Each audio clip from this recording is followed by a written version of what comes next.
Oh, yeah, whenever you are. You're the boss. The budget meeting for the Board of Ellis County Commissioners will now come to order. Donna, if you want to call the roll. Commissioner Dean Hazelhorst. Present. Commission Chair Butch Slyer. Present. Commissioner Dustin Roth. Present. You have a quorum present. Thank you, Donna.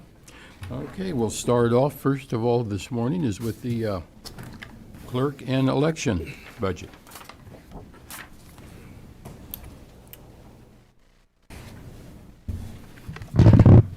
Good morning. Donna Maskus, Ellis County Clerk, Election Officer.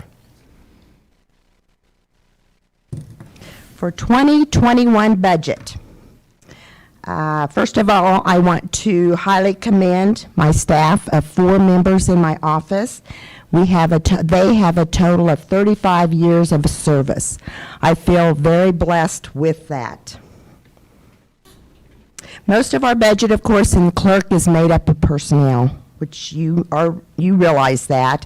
When you ask to reduce by 1%, in the clerk's budget, it could come off with the new clerk, and not having my longevity made the difference. So that's where we were able to take that off. All of my staff members and myself are U.S. passport agents. So far this year, we've processed 217 passports, but on March 12th is when U.S. passports with the viral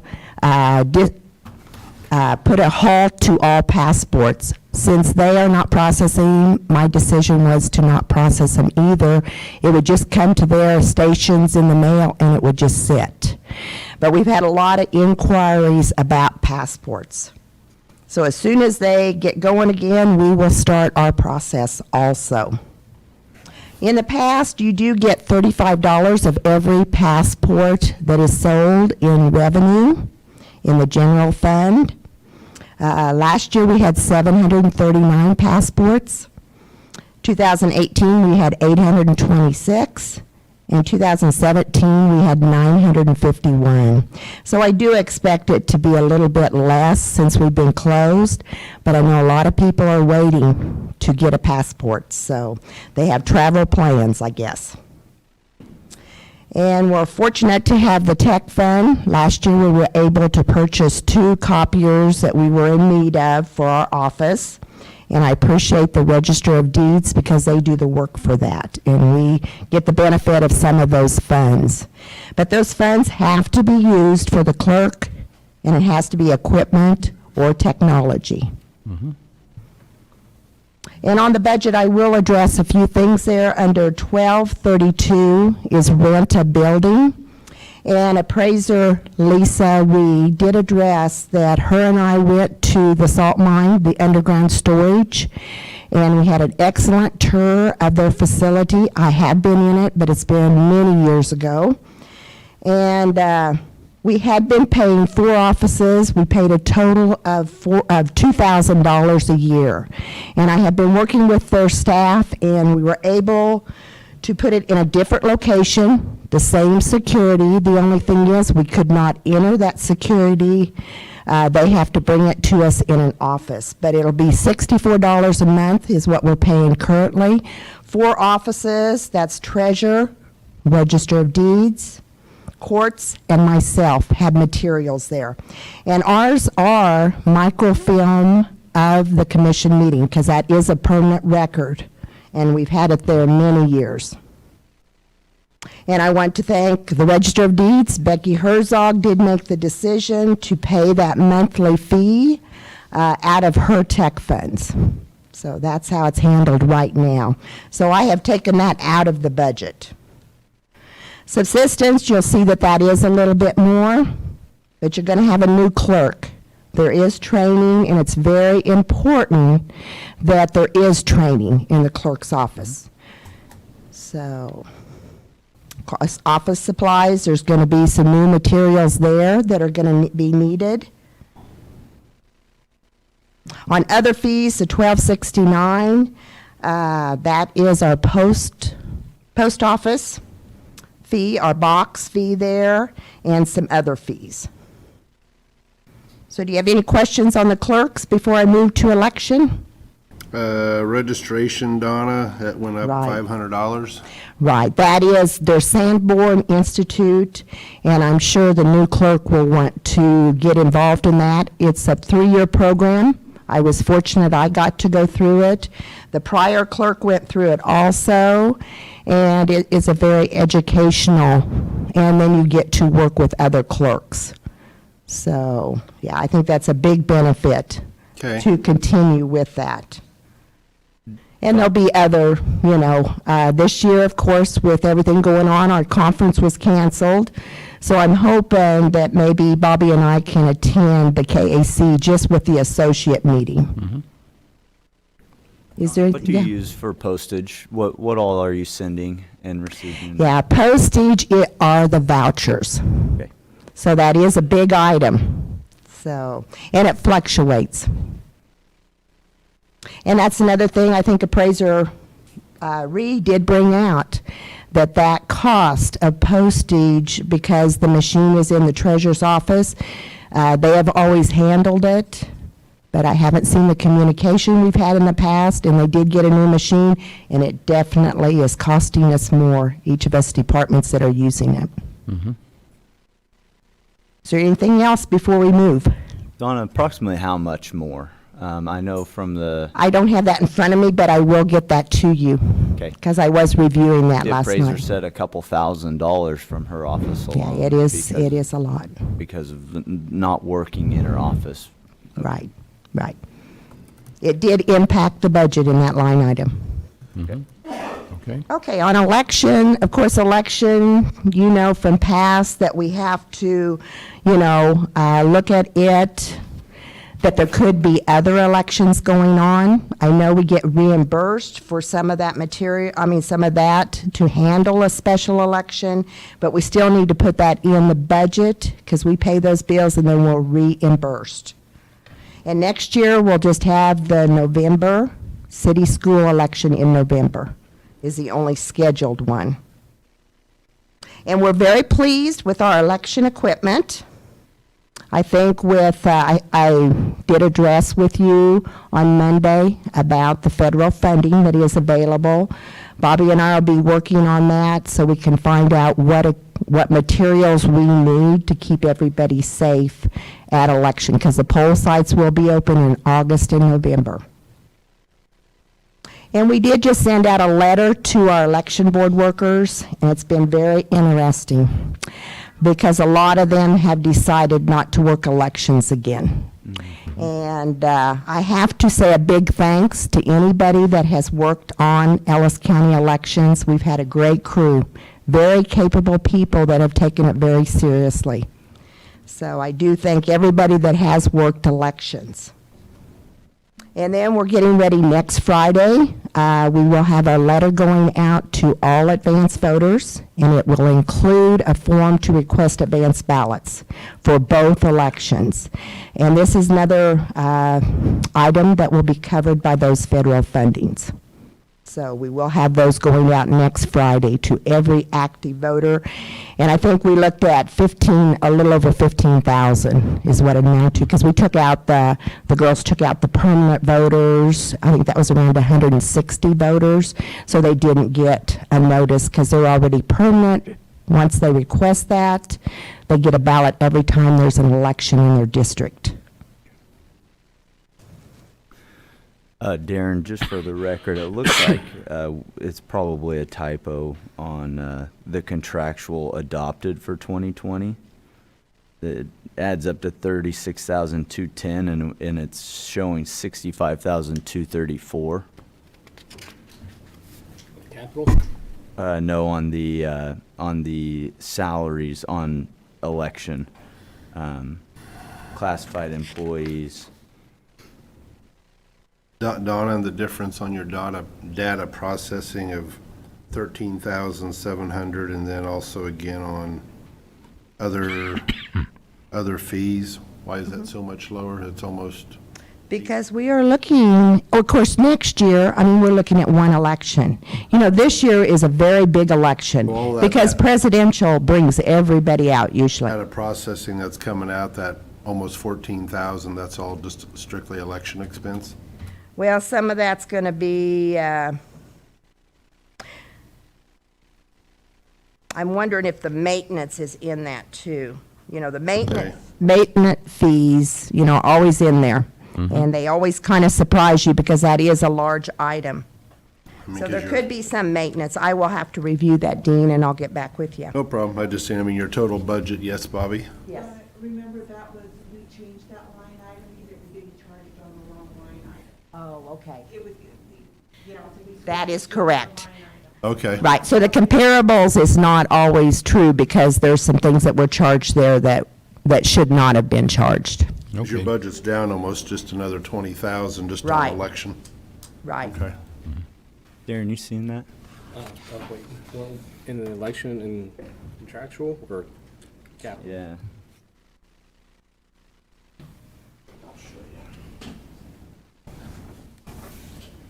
Oh, yep. I had no other questions. Right here? Yeah, I'll look at it. I see where you're at, Dustin. Yeah, it's just. Yeah, I'm not real sure. High there for some reason. It's not correct, but we'll figure it out. We'll have to review that and get back with you. Sorry, I was doing that. I wanted to ask you, Donna, on the 9,000. We went down to 5,500 in 2020 and back up to 9,000 on ballots.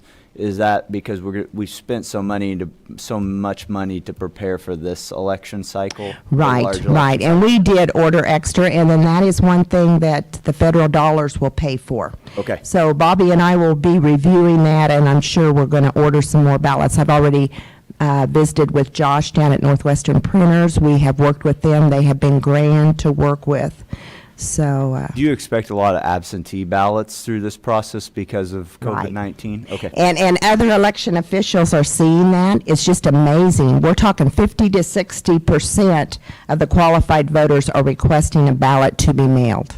And would that be your suggestion to the voters who are concerned about going to the polls, to go towards absentee ballots? They have every right to get one, and because it seems like right now what the push is they want everything to go to mail, which I think opens up the potential for a lot of fraud. But as of right now, if every voter asked to get an absentee ballot, they could. So Right. it could be all mail, but we don't want to change it to that because of the stellar record of Right. performance of going to the polls and the importance of the election booth, how important that is to our democracy. Right. And I very much encourage people to consider the mail ballot election. You know, we just had a mail ballot election countywide with your sales tax, and I've had a lot of people ask for that. One thing I do want to share with the voters, people are concerned. You know, they said, well, you know how I vote. No, the secrecy of every voter's vote is important to my staff and myself. So we have a strict system, and I know we've talked about this before, in tabulating the count. So I want to assure voters, we do, according to Kansas statute, we have to check the voter's ID. So for a mail ballot, it's not like at the polls, they look at your ID, which is usually the driver's license, and look at the name and the picture. But we have to look at the signature. This year, the Kansas Secretary of State's office assures us that we will have a webinar before that will give us some more education on looking at those signatures.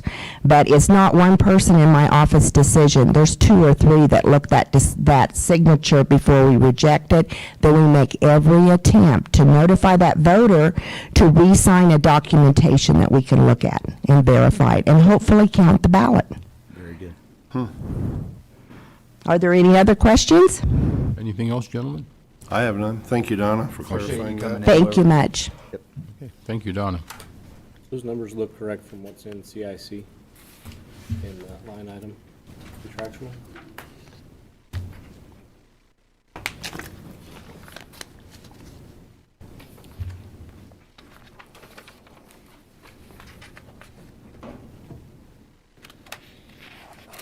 Oh, okay.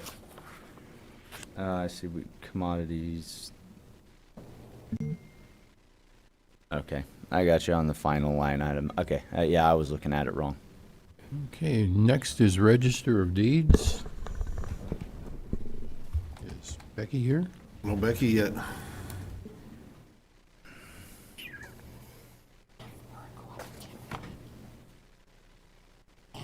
No, excuse me, Register of Deeds is not next. It's Building. Buildings and Grounds. Got too many numbers in front of me here. See, what number is he? 4. 4.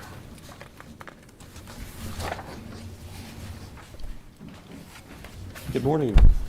Morning. First, maintenance tech, with buildings and grounds.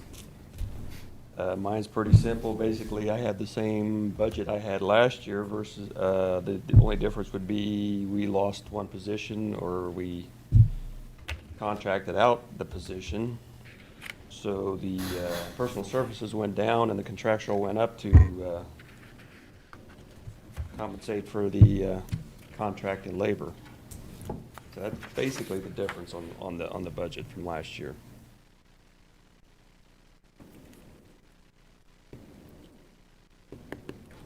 And that's where it went from 25 to 30, 35, wasn't it? Or no, 70, 75 to 35. That was the difference, correct, Greg? On what? On other contract labor? Yes, yes. Can you explain the nature of that contract labor? That is just cleaning that includes EMS fire building, the health department building, and the courthouse. Okay.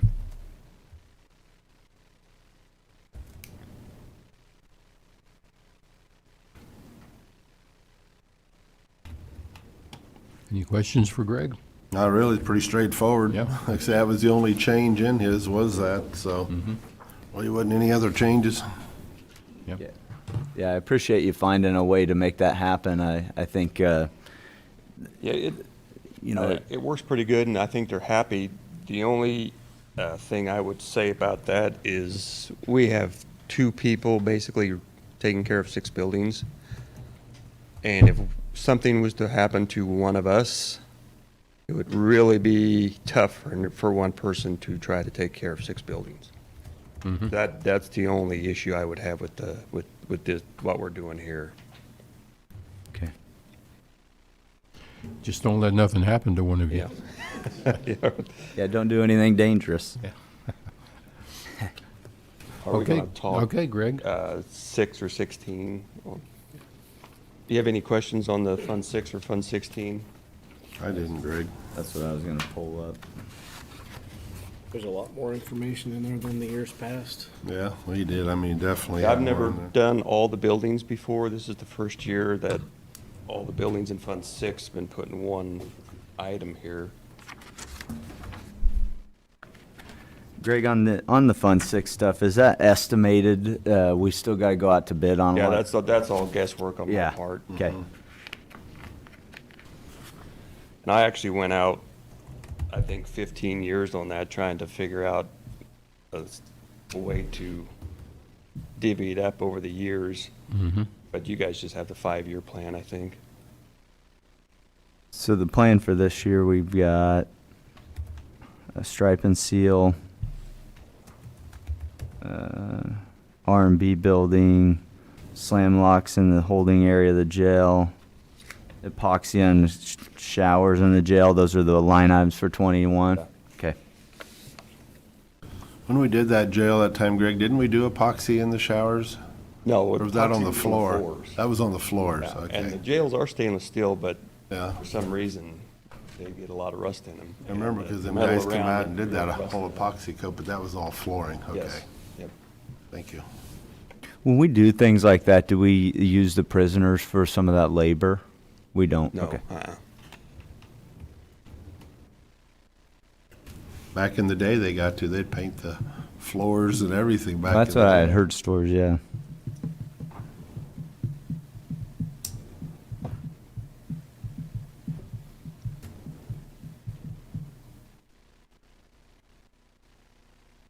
I know we always talk about HVAC here and elsewhere. What's that big crystal ball look like? Well, I think in 3 months or so, we may have a better feel for it because we are looking at performance contracting. Sure. Stuff. And that kind of stopped after the COVID thing, so now we're trying to get back into that again. We have one company that came through already, and then trying to get two more to look at what we have, and they'd give us a better idea. I have my ideas, but I'm not an HVAC expert, so Sure. what they say and what I think may be two different things, but I have a pretty good idea what needs to be done. It's not going to be real cheap, I don't think, Probably not. either option. Oh, I'm sure. I know that's always that Yeah. skeleton we put back in the closet every year.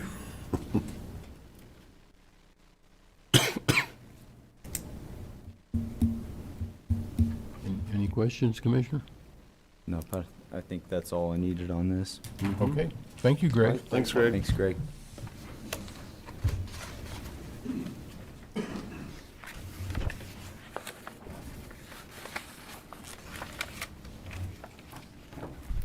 Big one.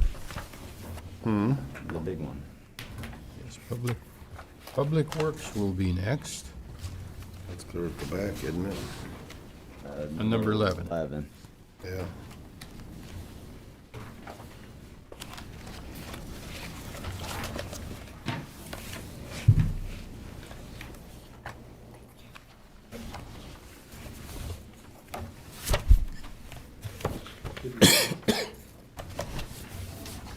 Thank you.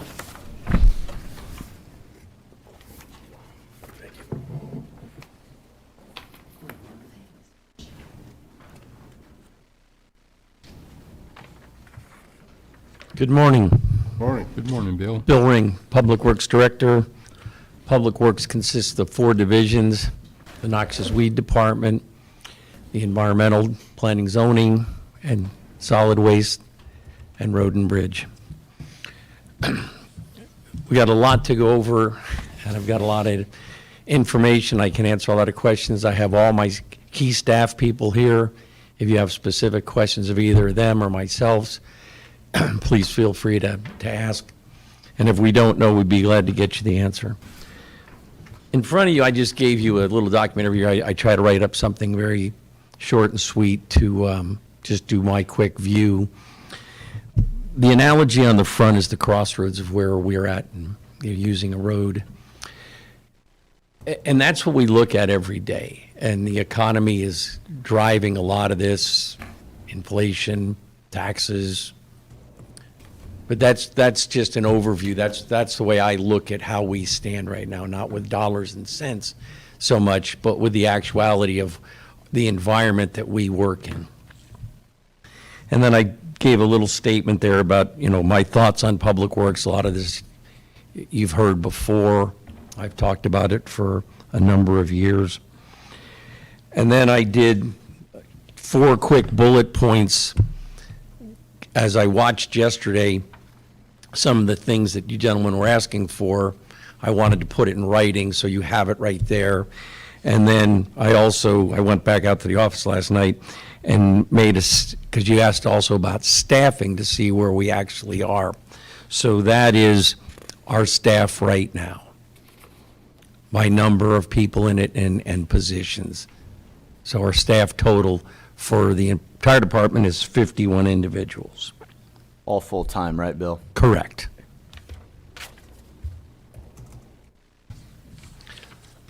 So now the question to you is how you would like to go through this, and if it's all right with you, my suggestion will be, because we have 4 individual budgets, if you would like, is go through Public Works budget, Public Works capital, et cetera, then the noxious weed, then environmental, then solid waste, if that works for you. Works for us. Okay. Yep. That way it kind of keep it together, and again, if there's specific questions or whatever, we can bring staff up here, so. The road and bridge budget for 2020 was $4,599,087. We had a goal to meet for the 1%, which we did. then the county administrator and I, and after the commission approved some of the recent capital purchases for the following year, and we're going to be doing lease purchase options, we had to add those back, which the net increase to the budget was $46,000, where that number probably would have come out of Fund 16 had we done true capital purchasing. So that's the only reason for the increase itself, is because we went from basically in the mid-80s for the reclaimer, we added 2 dump trucks and then that new grader for next year. So we went to 198,000. Bill, have we got the dump trucks yet or not? No? The beds were because of the COVID, the factory Oh. shut down. That got a hold of everything. But the factory shut down. The boxes, I believe, did they not? They received them, I think, this week. They got them in Wichita, finally. So now the company, the truck company that does all the installation will get them done. And staff will be going down there, I believe, next week to make sure that, because it's been a while since we talked to them about it, to make sure everything lines out, the special hitch we put on so we can do chip sealing and things like that.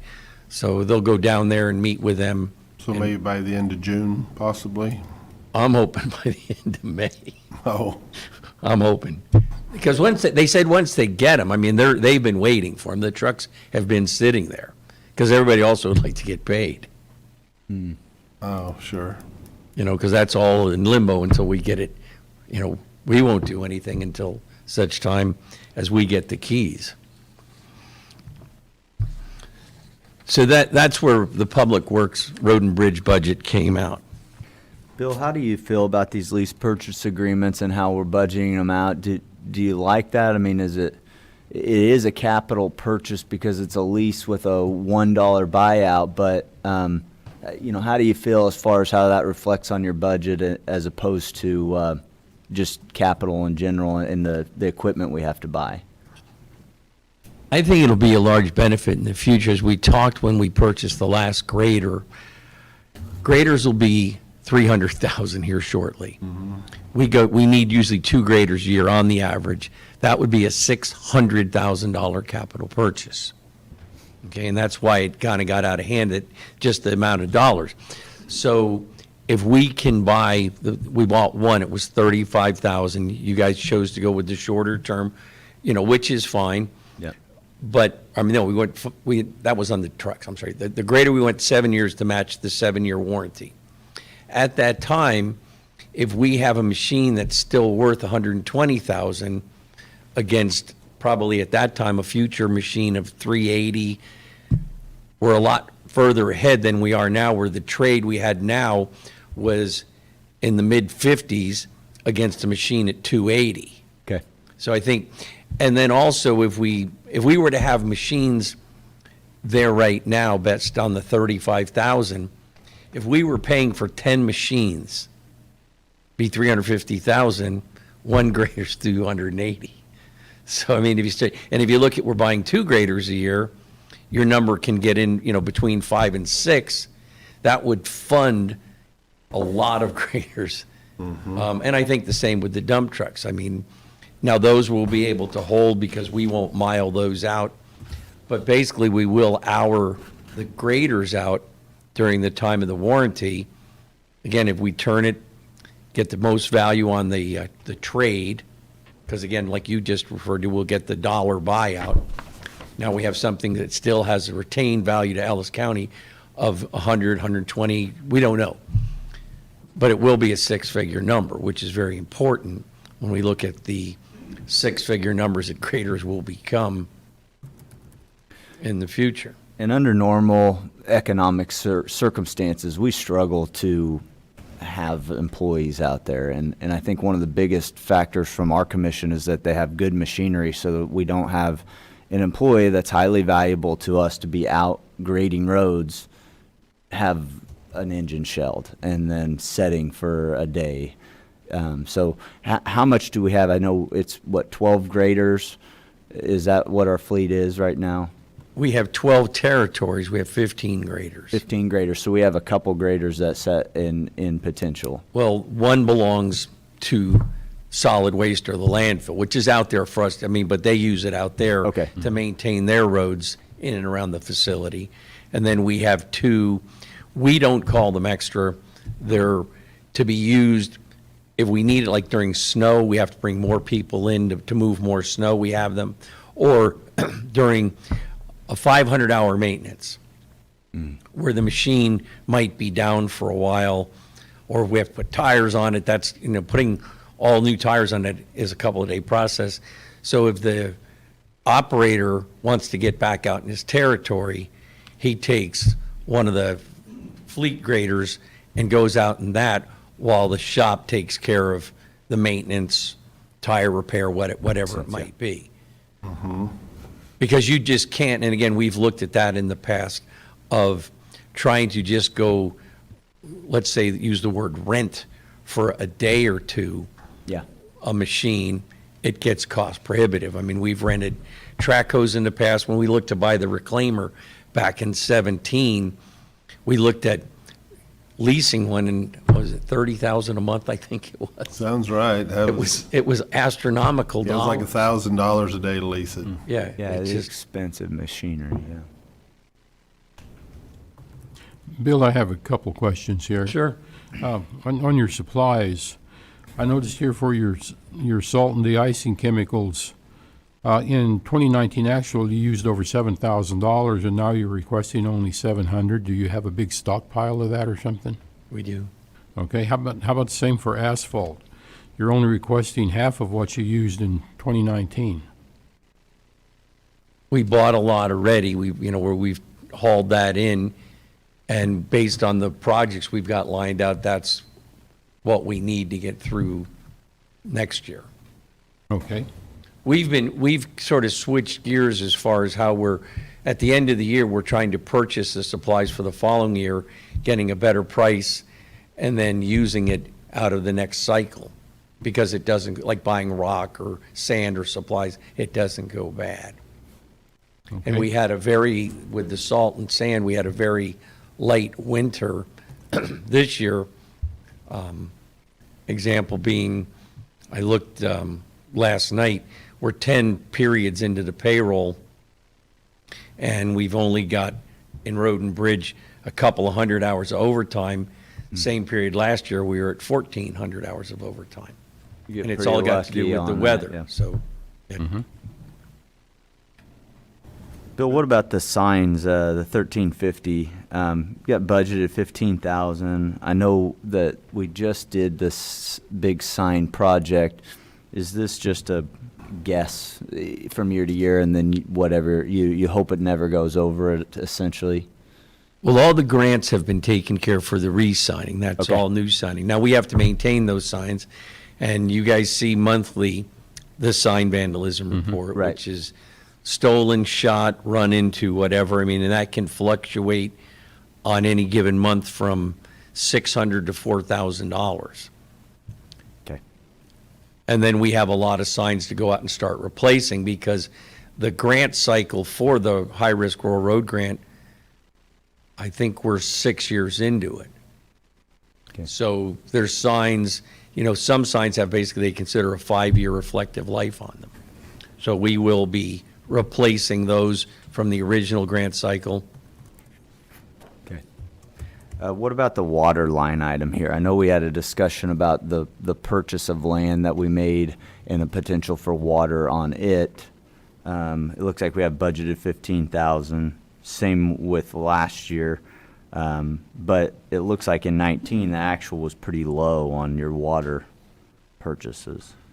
And we will look to that now that we've got the land acquired, and the landfill has started moving forward. We've put some fencing in. Yeah. And we'll have to look at coming in off of 230th. There's an old access right away to come in, build a road, where we've been talking about that recently.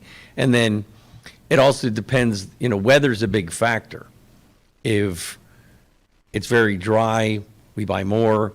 Right. The last 3 years, we've had 100 inches of rain in 3 years. This year, looking this morning at the drought map, we're going back into the drought. So we may be buying a lot of water. And it's also got, a part of it is just like with some of the rock pits and buying sand, it's also a convenience. Like, we can pull water, and we do that all the time to help the fairgrounds. We pull water off the ponds out there. That water's free, Yeah. if you will. Well, if we're working up in the northeast part of the county, it's cost prohibitive. I mean, you know, to drive a truck down to get 3,000 gallons of water for free, to drive it back. Right. So when you do the numbers, you want to look at, okay, well, we have different people that we buy water out of their ponds that are a mile away. Yeah.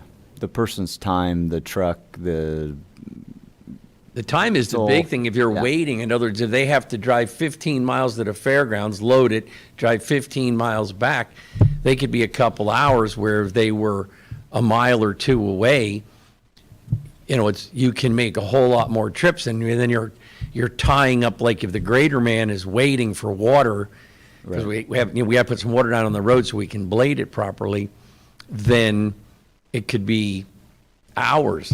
yeah, time is the most valuable. Right, thing. because not only do we tie up that one truck's time, there's usually a crew involved somewhere else that we may delay them at, you know, so the cost becomes even greater. Bill, under freight and express, in 19 it was 11,000, 20 it was 35, and now it's back down again. You want to explain? What code are you looking at? Freight and express, that'd be 1210.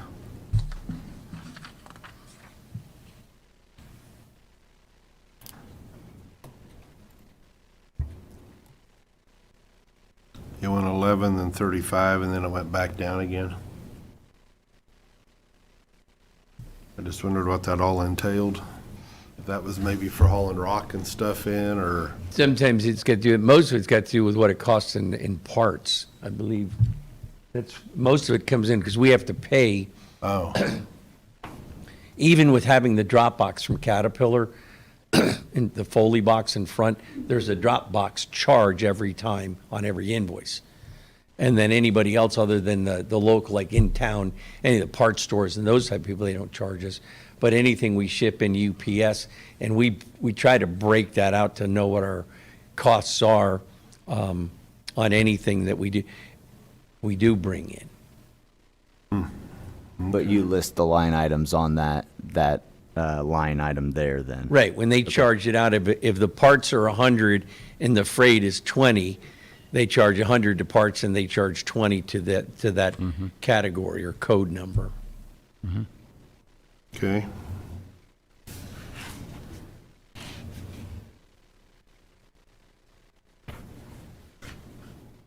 Okay. Bill, just a quick question. This paper you handed out to us, I find that interesting, where you have your expectations and workload going up, your staff and budget going down. Now, if I'm correct in my assumption, we are doing a lot of work in the ETJ that is controlled by the city of Hayes, but we're doing a lot of maintenance there. Is that correct? That is correct. If we didn't have to do that, would that help your staff and budget getting other things done? Immensely. Yeah. So that's something to consider Well, as we move forward. that becomes, and I gave you when we went on the road tour, that's part of the statute where it discussed that. 48th Street's a good example of that.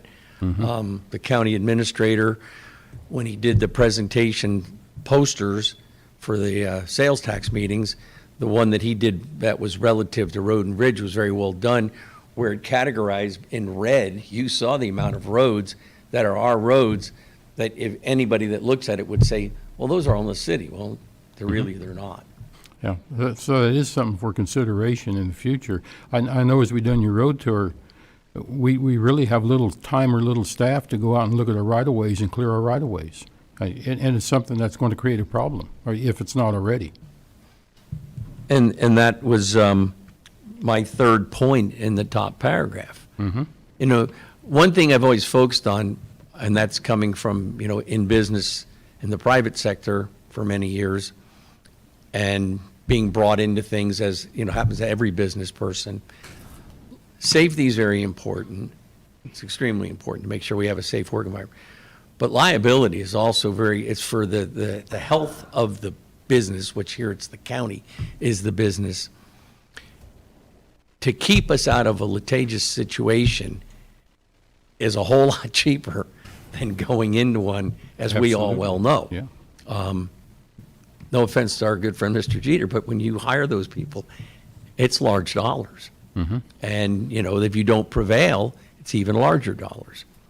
So anything we can do, and that's what we try to do as much as we can, but, you know, and as I showed in there, just this year alone, and I understand it because of the economics, but we lost 2 more people.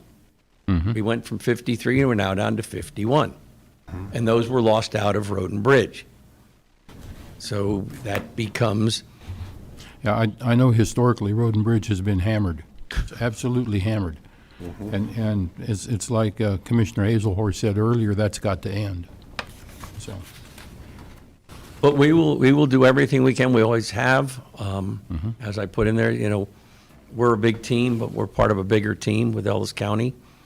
And I mean, the other day I got the traditional email from the clerk's office with the dates for elections.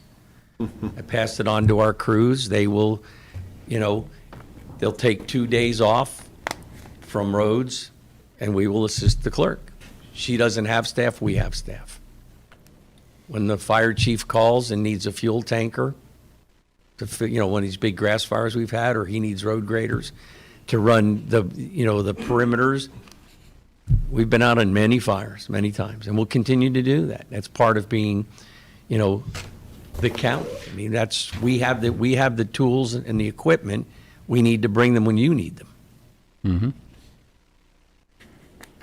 Bill, in any discussions I've had with City of Hayes elected officials, I think it's admissible to them, the idea that we figure out the extraterritorial jurisdiction and do a better job of working together to make sure that it's done properly and that we're not beating each other up on it. You know, 55% of our tax dollars come from the City of Hayes for property taxes. So, you know, because of that, we have a responsibility to take care of the citizens of Hayes, even if it is an extraterritorial jurisdiction. I do like the idea of a right-of-way crew. At any time I go out to 48th, because that also happens to be the way to the dump, we have all kinds of trees and debris that gets lost out of people's vehicles on that road going out of town, and as we've alluded to, I don't think people know where the county road is, where the city road is, where the right-of-way is, and those things. So as we look forward with this potential bond and the type of work that we do, I think the discussion I've had is with that bond, we work on giving the City of Hayes road infrastructure that is a solution, not a problem. Not hand them over something that is immediate dollars that they have to do, but somewhat our way of buying our way out of this continued long-standing issue of is this our road, is it not? Same way with the 48th Street project. If that were done properly, I'd imagine the City of Hayes would be much happier to take it. But should they have taken it already, reading statute? You know, I guess that would be for them to answer, but either way, I think that's the situation that we're in. Like I said, a large portion of our property taxes come from the citizens of the City of Hayes, and so as long as we're looking to the future for that, the idea that if we do this bond and we work on a way to get the City of Hayes good road infrastructure so that they take over that, it takes the long-term liability of the county away from a lot of that, especially North Hayes infrastructure. So I think that's my goal for that. yeah, currently, the City of Hayes is tremendously benefiting from the work we do in the ETJ as well as the special projects we've done for them. And it's come at the expense of the county. There's just no question about that. So it does have to be a consideration going forward. Yep. I always just want to make sure as an advocate for the City of Hayes, as a citizen of the City of Hayes, that we realize that 22,000 citizens of our 28, 29 in the total county live right in the city limits of the city of Hayes. So the county is the city, and 2/3 of it is the citizenry of our county. So just something to keep in mind. What do you Any have? other questions on the actual budget for road and Just bridge? under capital stuff for this Well, year. I was going to go into, okay, but I mean, as far as the budget, we're, Yeah, we're good. That looks Okay. fine. Thanks, Bill. all right. Which fund? Fund 16? Just capital purchases, what are y'all looking at potentially for this year? Okay. And I realize that could change at any given time. Okay, for 2021, this is Fund 16, Road and Bridge. Yep. A pickup truck, another grader, another dump truck, skid steer. We postponed from a couple years ago, we need to replace the shop generator. We need to replace our low boy, both the truck and the trailer. That was bumped from a year ago. We need to replace our sign truck. That was bumped from 2 years ago. We have a backhoe that will be probably too many hours on it. I've got a small dozer I need to replace. Sheep foot needs to be replaced. And then we had talked a little bit, if you remember, a few meetings ago about replacing one of the big loaders, a 950 Cat. You know, get rid of those Volvos, because those are, I don't know, 16, 17 years old now with tons of hours. So that would be, We have 2 Volvo loaders or just one? We got 2, right? we got one. And then we got that Cat, the big Oh, Cat. Kurt says we have 2. 2 and 1? That's right. Okay, 2 Volvos, 1 Cat. Okay. And you're looking at replacing one of the Volvos? Right, probably try to go with either like a 935 or a similar 950. That'd be something maybe you'd be looking at, you probably haven't looked into that far as be cheaper to lease it. Overall, of course, as long as we keep it, maybe cheaper to buy it too, or have you looked Well, into that much yet? We don't, well, we're not really, that's the thing. They call it a lease, and realistically, with the government. Because we own it at the end for a dollar. Right. That's the terminology they have to use, like the dump trucks. That's considered a capital lease to the bank because it's government.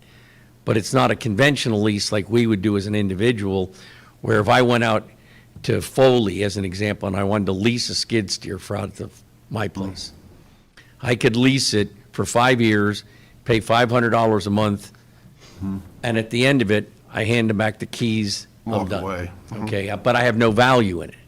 Okay, but what we're doing with the dump trucks as well as with that new grader is it's a capital lease. Sure. Where we will own it for $1. That's Sure. to the contract.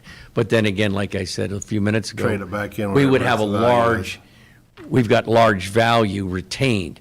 Now, we can choose to keep that grader, Sure.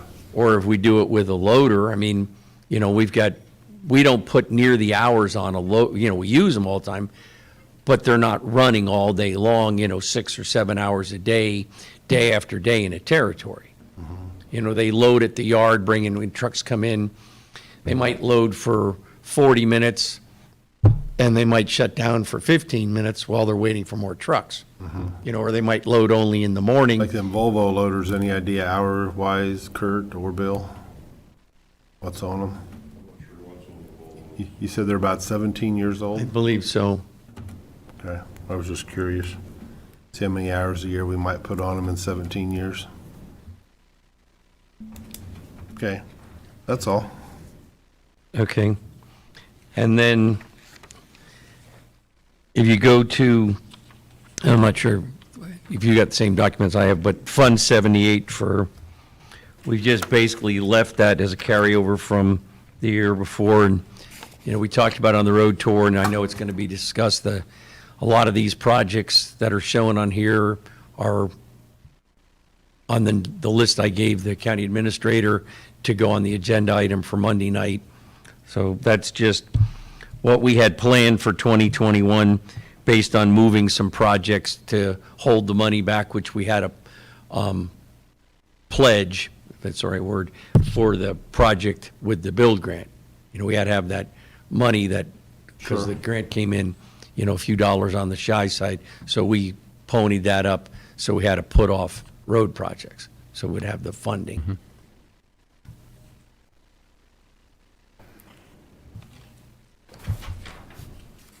Bill, something I'd like to do, just sometime, I know you're not very busy all the time, so if I No. could get out there, I'd just like to look through the inventory, the things we're replacing when we talk about these capital equipment replacements. I'd just like to see the equipment, have you explain to me, this is how many hours are on it, this is why we're running a risk of potential, repair, and this is why we need to replace. And that's something that I would like to go through for myself. I know Dean understands it a lot better than I do because he works in that. I bet Dean would need help from a diamond guy to learn about diamond stuff, but I'm guessing so. I would really like to go and just see the machines that we're replacing. Anytime you'd and like, and how I'll they just look. throw this out as a suggestion. A Saturday morning, we could get a cup of coffee, Okay. come out, I'd have Kurt there, Danny, if you'd like, our shop foreman. When less stuff's moving around. Well, that and everything's there. Okay. Everything would be there. We can fire it up. We can show it to you if you want to see how something operates. Okay. We could run around the yard. You would see what we're talking about. Yeah, no, that sounds great to me. That sounds like an exciting Saturday morning for me. Okay. And I'll buy the donuts. All right, sounds good. One thing I did put on, and it's not a lot of money, but I think it's very important to note, in Fund 78, I put $20,000 for 4 years. In 2010 is the last time we did a formal culvert inspection. That would be culvert, and a culvert is anything less than a 20-foot wide opening. If it's 20 foot and a quarter inch, it's a bridge, by definition. So from 48 inches to 20 feet, we had those inspections done. It's now 10 years ago. We have 600 and change of those, just shy of 7. But we have thousands of culverts under 4 foot. Every driveway entrance, just under roads, 30-inch culverts, whatever. But we have been seeing some issues with culverts, and I mentioned that in my verbiage on the front page,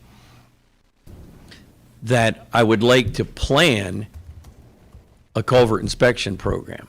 I did talk to our bridge engineers, because again, we're doing bridges again this year in the fall. I talked to them last year about could we divide the county into basically 4 quarters. And I showed them all the documentation and whatnot from when we did it in 2010. And 20,000 seemed to be at least, trying to project a number. If they were to do a quarter over 4 years, at least we would get it done, and then we could look at maybe skip a couple years and then start the process again. Because when a culvert goes out, it can cause just as much problems for traffic in the county as if a bridge goes out. Because a lot of the main roads don't have, per se, bridges, they have box culverts. Right. You all got to see, a great example was the box culvert on 230th down at the bottom by Midwest Energy. And, our plan is absolutely that'll be replaced.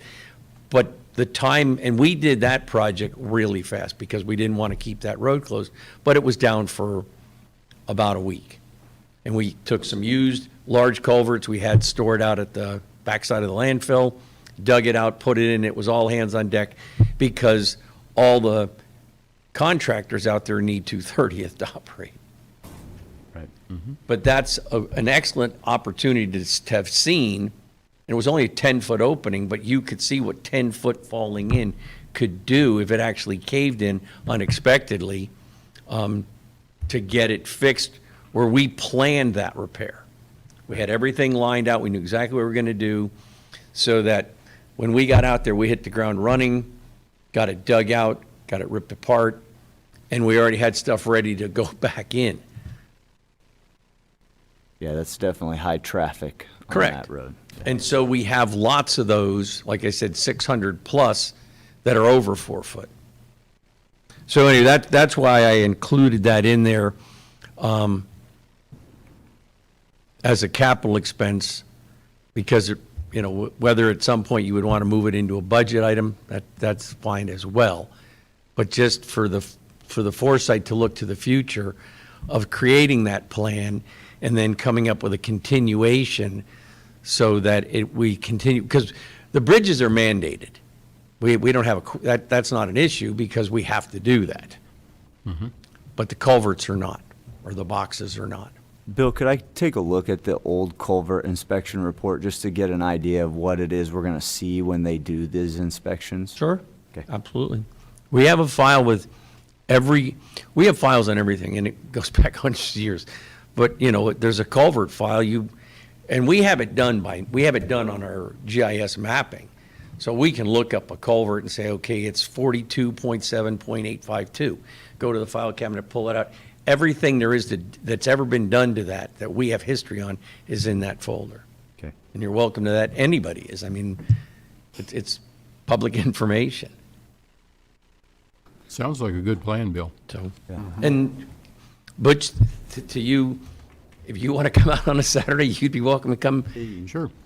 I know we can't because of the open meeting, couldn't do it at the same time unless you called a meeting, but you're welcome, you're all welcome. Watch Dean anytime. drive those things around. Yeah. If I come out too, then I want to be there. We're going to have a meeting. Dean can show you how to do it. Okay, Okay. so The other thing I was going to ask is an update on Northwest Business Corridor, timeline, things like that. How's that all coming together? you want to touch on that from yesterday, or, okay, we had a meeting yesterday, actually, upstairs with the engineers and what they call 30% plans, which are due to KDOT, will be going in, beginning of next week. There was a couple of tweaks he had to do. So we're way ahead of schedule on that, Okay. which is good. The environmental process is in place. Some of the things have been signed off on. Some they're still looking into because there's a shopping list of Fish and Game, the Historical Society, KDA, KDH, I mean, of all these people that have to sign off on it. And that, we had I think, 6 signed off already. Like, It was about half, I think. about half of those that have to do, are involved in some fashion or manner have signed off on it. They're doing the environmental review. You know, they have to make sure that it's not, you know, a burial ground, or that it's a marshland, or that, what is it, the spotted skunks. No spotted skunks live there. Thank God. We actually had that issue, Commissioner, a number of years ago with spotted skunks. So we know how to deal with that. Some sort of endangered species. Uh-huh. So the prairie chickens. Oh, yeah, that was a mess. So anyway, so we are well on our way. We have discussed a lot of the right-of-way acquisition. They have a right-of-way agent on staff. Where needed, they will go out and work with, you know, the owners. Okay. Because we have to follow, there's a whole series of federal guidelines that are required during this process. As far as the timeline goes, I know with a lot of these build grants from the city of Hayes' experience with them, there's a start time. If we don't get it started, we don't get grant funding Right. from it. We are when is ahead of our- schedule. Okay, when is our start time though? Do you know the date? July 20, or June 21 next year? Midsummer of 2021. Yeah, I think it's June 21, but don't quote me on that, but it's midsummer. Okay, I have a But we schedule. are, I can get you, we're hoping to go sooner than that I don't essentially. know, we'll start, but our timeline, we are well ahead of schedule. Okay, so we need to figure out the financing on that ASAP. On- If we're going on our own or for the rest of the funding for that project, or if the city of Hayes is coming in to help with us essentially, especially for our bonding purposes. that, yeah, correct. We don't have to obligate the money until we actually sign the agreement with the Federal Highway Administration and KDOT. Part of that's the request, that gap that we have left is the identified monies that we have asked for the city of Hayes. Part of that was in the Fund 78 that Bill was just referring to. Right. We have it on the list next week to talk about, you know, if we don't have all that funding, where that would come from, potentially bonding it as part of the bond. So It's all going to start coming. Actually, the first meeting in June, we're going to have a discussion about it. As Bill referred to the right-of-way, we're about 2.5 months ahead of schedule on that, the overall process.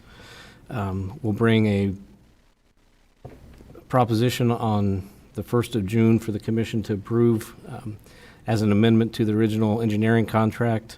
The right-of-way acquisition fees, land fees, appraisal fees, all that was outside of that contract, so now we have an estimate on that.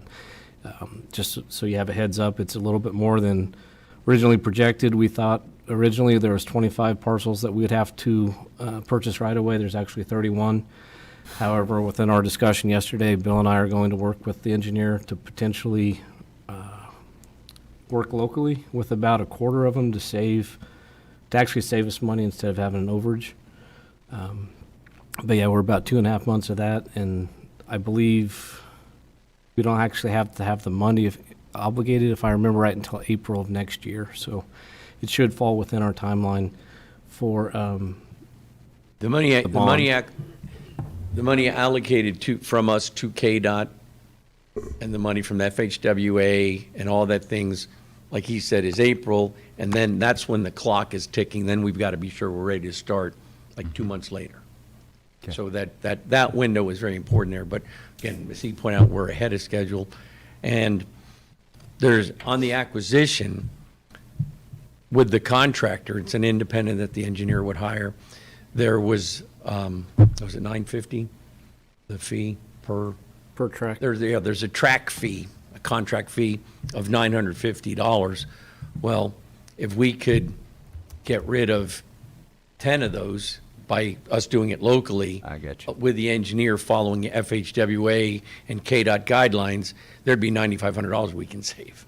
Okay. And that's what we're going to try for.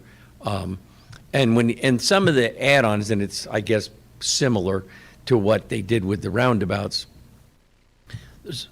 the addition of tracks might be because we're touching on the corner of a property or whatever. It wasn't a lot of large, it's not like we got to buy acres of ground or anything. Right. It's all smaller things, but we do have to formally identify those and then go through the process. It's kind of an interesting process because statutorily there's a limit of what the tracks can be. If they hit that limit, then a different process takes. Fortunately, each parcel that we're having to look at, each piece of the track that we have to purchase, they're all less than $10,000 each, but there's 31 of them, so it still adds up to a significant amount of money, but it's less than what the tracks are small. Could have been. And the tracks are all, it's in a way that, because we have a couple of these that are out there, if there's a landowner that owns multiple tracks, they're all individual items.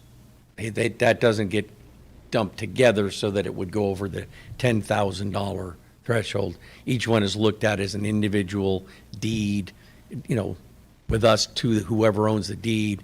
Even if you own the track next door, it's similar how they do property tax here. They don't, if you own 3 pieces of property, you get 3 property tax bills because you're an individual to it. So we're working towards doing that to save some more dollars there as well. Have we run into any issues with the households out there, the residential property with our design? Are they all okay with it? I imagine they're excited about better road infrastructure, but are we running into any issues there? We had one issue, I don't want to call it an issue, we had one question that was brought up at the last open meeting that we had at the fairgrounds, and it was about, and I didn't know this because we don't deal with it, that those houses that are in the corner, the bus stop that they have to use is at 183 on the east side of Feedlot at the old Higher View Dairy. So they have to drive there. So they asked, and I went and I met with the school board transportation coordinator about it, and we think we may have a plan for them to get them with this process to put them a bus stop out there. So if that area continues to grow, and I know there's younger children that live there now, that they may have a bus stop, if not directly in front of it, in close proximity to that intersection, so they're not going to have to drive literally 2 miles in the morning and 2 miles in the afternoon to go get their children. So any of those things, we're trying to work with them on if they bring something up, if it's something that we can either tackle ourselves or assist in getting it done. We're also trying to be transparent with them, visiting with them. We've had one meeting with them. We told them we would try to have another one, but with COVID, we've had to postpone that. In our discussion yesterday, we're looking tentatively in late June, after we get the 30% approval back from KDOT, to have another open meeting with all the landowners to show them the true maps, because we can't really, we have something that's not approved yet, so we don't want to present something that's not approved from KDOT, at least 30% yet. So after we get those approval documents back from KDOT, hopefully by late June, we'll have another meeting with all the landowners and give them some more information, share with them on the project. Go to the weed department? Let's go to the weed department, Bill. Okay.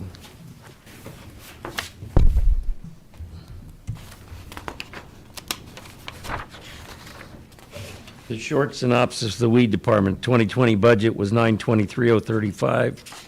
The goal was 913. The submittal we made for the 1% brought it at 911,699. And it did go up a little bit, and as Mr. Kennedy referred to yesterday, that was after HR does the adjustments that they need to do, so that's why it went back up a few dollars. I have Gary Haas, our weed director, here. If you got any questions, Gary, you want to come on up?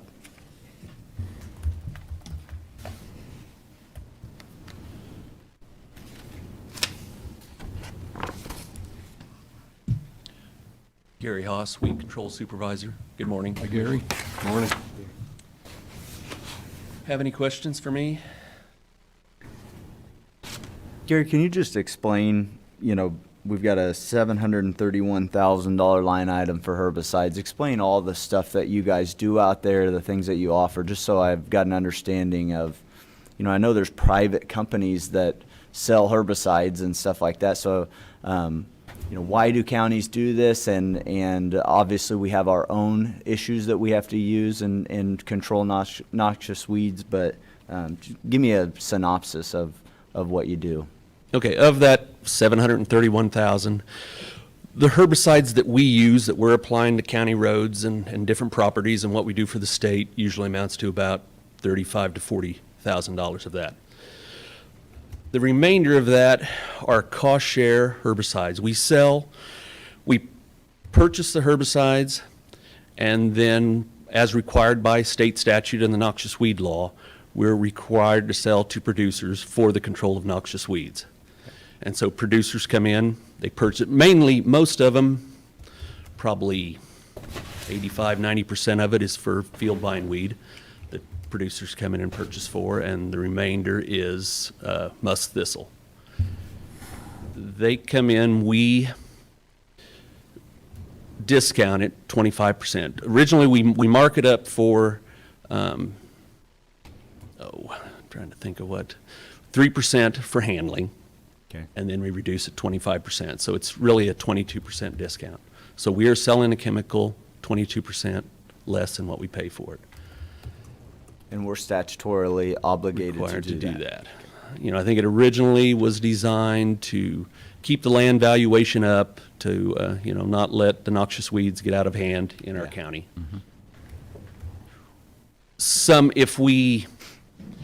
And by it costing less than $1.5 million to operate the noxious weed department, we are required to do that. Okay, in a lot of counties in western Kansas and elsewhere that don't have the population of Ellis County, it's costing more than $1.5 million for them to operate a weed department. They don't have to cost share. They can sell at cost then. They still have to provide chemical, but they can sell it at the actual cost that they pay for it. We're required to provide it at a range of from 50% of cost share to 75%, and we, in the past, they've always opted to do the 75%. Okay. Well, it's a huge benefit to the farmers in Ellis County and landowners. Yes, it is, yeah. That's all from me. Okay. Dean, any I questions? didn't have anything for him, no. Thanks, Gary. Thank you. Thank you.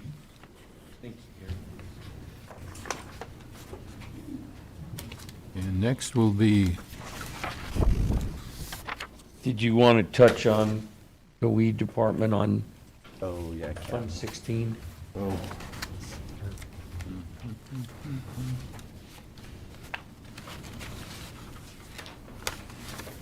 The only thing they have is, at the top of the second page of this is, we need to replace one of their utility vehicles. That's the only, because Gary just got finished and it's doing very well, that new truck that you let him purchase last year. And then on Fund 6, our plan is to, there's a line item for replacing the siding on the weed department, and we would like to plan on, that's the last thing that he's done. Everything, all the other upgrades, the new roof on it, new office, the shop was redone. We just need to finish that, so that's, and we'll bring that to you at some point. We go to bid that out. That's the only other thing at the weed department that needs to be looked at. okay. sounds good. Okay. Environmental department, Environmental. and I have Mason with me.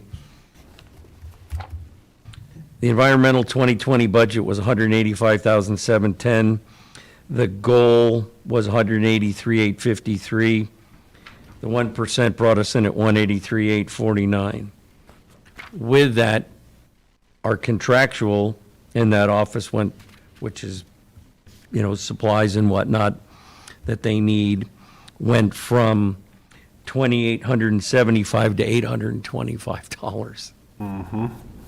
So in meeting with the county administrator, he and I went through all this, talked about it, and we basically took $2,000 from Road and Bridge and slid it over to assist him so that he could have, funding for postage. I mean, with what he's been doing on the new comp plan and different things, the mailings, we had no postage. And it worked out. That's fine to, we've got the availability to do that. So that's kind of how that worked out.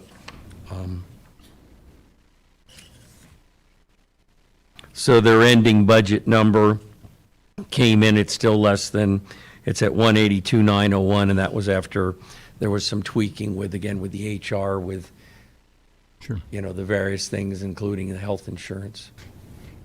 So with that, let Mason come up here and. Morning, Commissioners. Mason Ritter, Environmental Planning Supervisor. Morning, Mason. Hey, Here to Mason. answer any questions you have for me.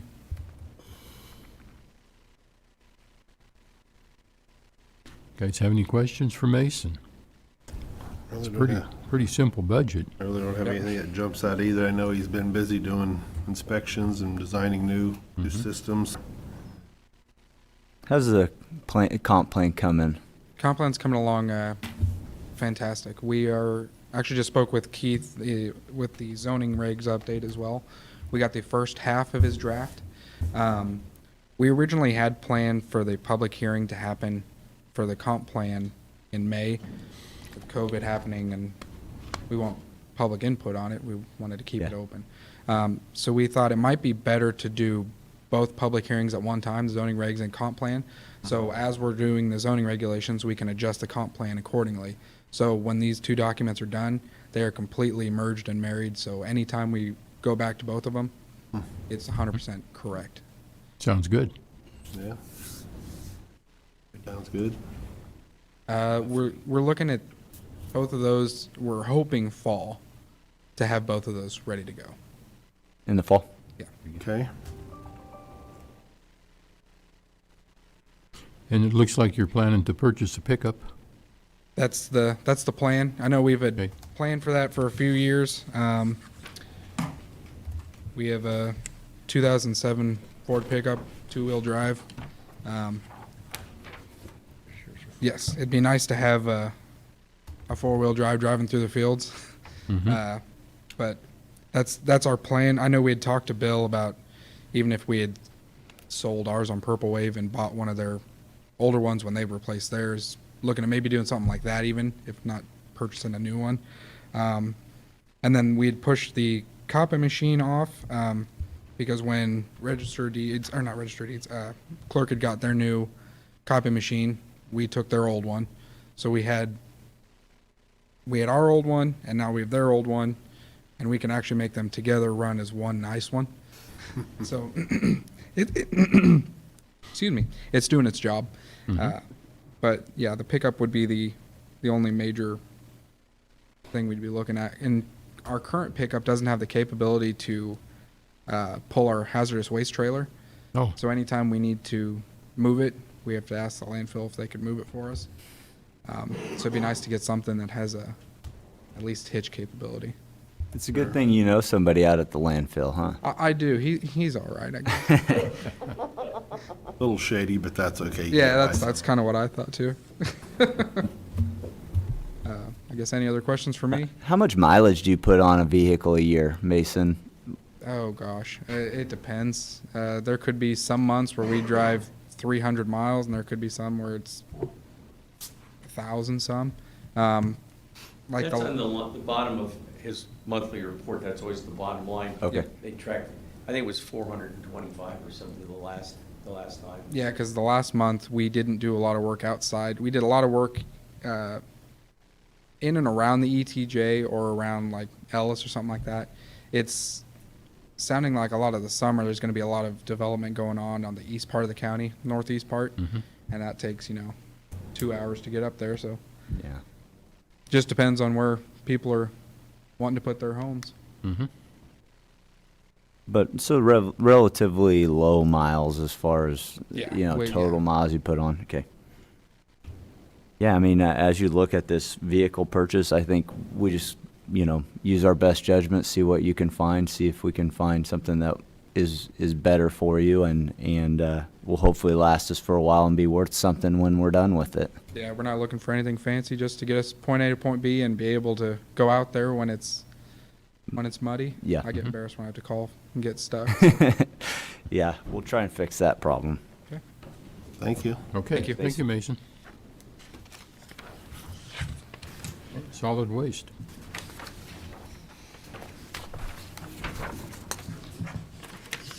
The last one to discuss, as you just referred to, is our solid waste. Solid waste is an enterprise fund. It runs somewhat like a private business. It's not tied to the general fund at all.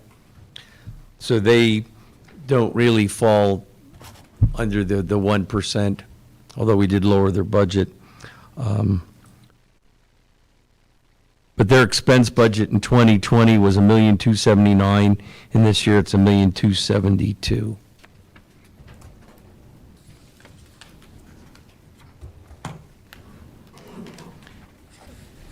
And as if you've seen following the monthly reports that Senior Mr. Reuter provides us, their numbers keep going up and up and up. They had another great month, and what he just reported in April, $134,000. March was the best month you've had in the history of the landfill. So and it's amazing that how busy they are because of the COVID. I actually had a call from the local head of KDHE one morning asking me about the landfill. If we were extremely busy, I said, yes, how would you know that? He goes, because apparently every landfill in the state is, as people are staying home, they're cleaning out the attic, they're cleaning out the basement, they're cleaning out the garage, and a lot of it's junk, and so it's been very interesting out there. I know I was a customer during that time. You told me that, so. Yeah. So anyway, that's kind of where they stand. Like I said, we've made some small changes. I'll let Vern talk to you about the layout. We appreciate you allowing us to acquire the land last year. There's a lot going on with that. We talked when you saw the new building when we were on the road tour. That's been which gives him a nice shop to get their people to work in. The floor being replaced. We've all but settled the claim. They did send the check to pay for the tires on the rental loader, which was another $2,800 to our benefit. And then we're waiting, I think the last payment is to cover the depreciation, which is about $28,000 more we'll get for it. So it was, it's a 6-month aggravation, but we're coming out way ahead, and I'm glad you did stop by and see that. So, For the record, elected officials don't get a discount from Vern out there. That is correct. You found that same thing, huh? So, out at the landfill, if you've been out there lately, started January, we built a new burn pit. So that's probably why my diesel expenses went up. We just scraped all day long. And then our new C&D pit was our old burn pit. And right now we're working with Panko Engineering to get the north side of the transfer station all permitted, which might take a year to get it done. So we can, in about 3 to 4 years, we'll probably move there for our next new cell that we're working on. Right now we're working on widening the roads out there, because sometimes people stop in the middle of the road because they don't think they have enough room. But any other questions? Now your new burn pit, that turned out good over there where you moved all that dirt out. And Yeah, very good. We also have a rock pit that we put on the north side, and so everything we're doing out there with our own rock now it's turned out really good. No, looks good when I was out there hauling trees. Yeah. It looks like you're planning to put up another scale and a scale house, is that correct? Yeah, I'm going to come to you sometime soon here, more for safety reasons. We're build a smaller scale house and put dual scales to get traffic flow in and out instead of having to wait. Right now, last weekend, it's one nice thing about having the cameras you can see out into the road. You have 2 people waiting at the gate, the third one's on 55th. Well, Saturday, they were all the way onto Hall Street. There was 7 people in line, so we go out and we try to hold the people from scaling out to just get the people off the road. But for a safety issue, 55th Street is 55 mile an hour, so. See, I believe that's a necessity. Oh, yeah, I want to set it further in from where our house is now, probably about 500 feet further, so we can, we could line 10 to 12 cars, which so far It we've would really never had help that. traffic flow, though, with Yeah. another scale. Yep. Be a good deal. Yeah. And Vern, you're wanting to go to dual scales, right? One Yes. in, one out type of thing. Yes, that's correct. I think that'll alleviate a lot. Yeah, and that should, like I said, getting the people in and out quicker, it'll keep the flow going better. Yeah.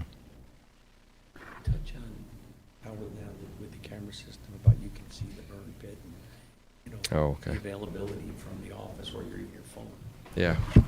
With the camera system that we have, we can see our burn pit now. We had one in our C&D pit, and we can zoom in into the tires, the metal, and our camera system at the office there. That's how we, the girls can sit there and see who's coming in and off, so they can already start punching in city haze is coming in and scale them out. And then we, if we have any questions, we had a customer, come in and said that they didn't dump something, we could look it up and say, well, we got you on camera. Yes, you did. You threw some tires in there. So it's, like I said, keep everyone honest. So. There you go. Cameras will tell on you. Yes, they do. Vern, do you record with those cameras? Yes, we record. Okay, that's probably a good idea. You would think, Yes, it right? is. Okay. We've used it quite a few times to look back when people have a question. Absolutely. Yep. Any questions about budget, gentlemen? I don't. The nice thing about that one is it's a business, so as long as we can afford things, we don't have to worry about the taxpayers Keep coming revenue up and involved. expenses Yep. down. Yep. So, all right, thank you. Thank you, gentlemen. So if we look towards Fund 34 is what we call the amortization fund. It's actually the capital fund for the landfill. So for 2021, we have what will be the third payment for the acquisition of the land. And then, and we got some basic ideas from talking to some of the vendors, just so we would have some numbers. To buy a second scale, you're looking about $80,000. And then to build a smaller scale house, about 40. We want to kind of make it be similar to how an elevator operates, so that the person can deal with both sides of the scale, in and out, and again, make it more expedient getting them in and getting them out. So that scale house is 40. And then for the following year, and we talked a little bit about this on the road tour, would be that office trailer that's out there now. If you look up the history of that, that was bought as a temporary measure many years ago. So we would like to look at possibly putting a permanent structure, but away from where it sits now. To give them and, we talked about possibly when you guys were out there, about maybe combining the environmental office, to free up space. There's a lot of options we can look at to the future, but I always want to keep those things out there on the table, for consideration purposes, that we are looking on how to make it a more efficient operation and also cut costs. Yeah, I'd agree with that assertion. I mean, it essentially is like an elevator, only it's busy every single day, Correct. except not just at harvest time. So, And the other thing, and what Vern pointed out, that the scale we have now, and it's been there, but it's very difficult because of the side rails on that. yeah, We would move that scale to the inbound side, because if you've got the window, it would be like a drive-through at a restaurant. They're going to pull up. Our scale house operator is going to be right there. They're going to be able to talk to them. There's no need for them to get out of their vehicle. yeah. And then on the outbound side, where they may have to come in, hopefully not, we can, we're doing it now with the changes because of the COVID. We put a walk-up window, et cetera. Well, we could consider doing some of those things in a drive-up window, but we would make that scale in-ground. So it would be flush. It wouldn't need the things that keep people from driving off. So if they did have to get out, it's safer, there's not a trip hazard. We've had numerous people over the years drive off the scale. They don't put their vehicle in park and they've rolled. I was there one day and I watched it. You couldn't stop it. I was inside. It just Yeah. rolled off. But so There's definitely a liability on that, having to get out, go up, talk to them, get back in, same thing when you come back. If it's wet, I'd imagine we have all kinds of people that would have trouble in and out of their vehicles. so on that it's scale. really difficult in the winter when it's slick ice, because it's metal. Yeah. And anyway, do you have any other questions, comments, thoughts, anything I could, or any of our other staff members could answer for you? I don't have any, Bill.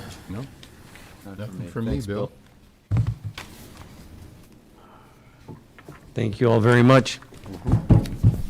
Okay, and we'll take a short 15-minute break.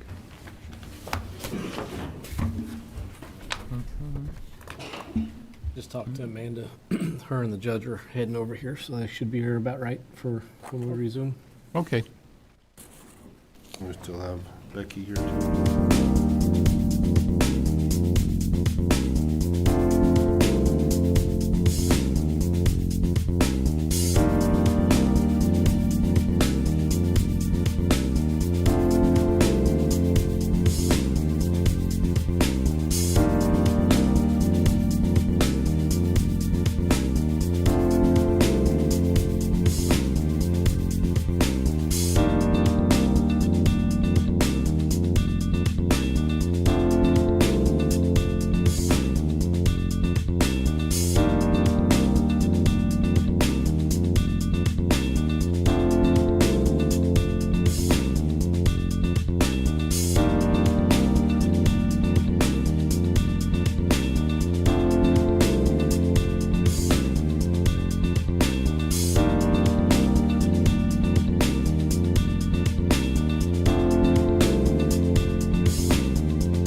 Amanda?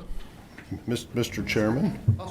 Mr. Chairman, before our judge and Amanda starts out here with courts, I'd like to call Bill Ring up for 1 second, please. Okay, if Bill could come back You up guys for can stay up here. just a moment. Commissioners, I'd be glad to announce that today is Amanda's birthday. With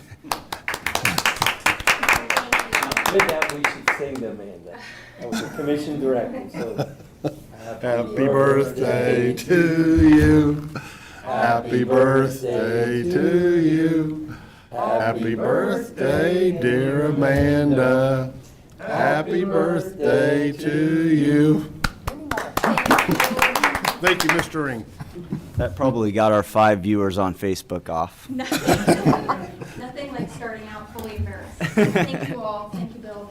We'll be getting texts to say not take up a singing career probably, but that's okay. Good morning. I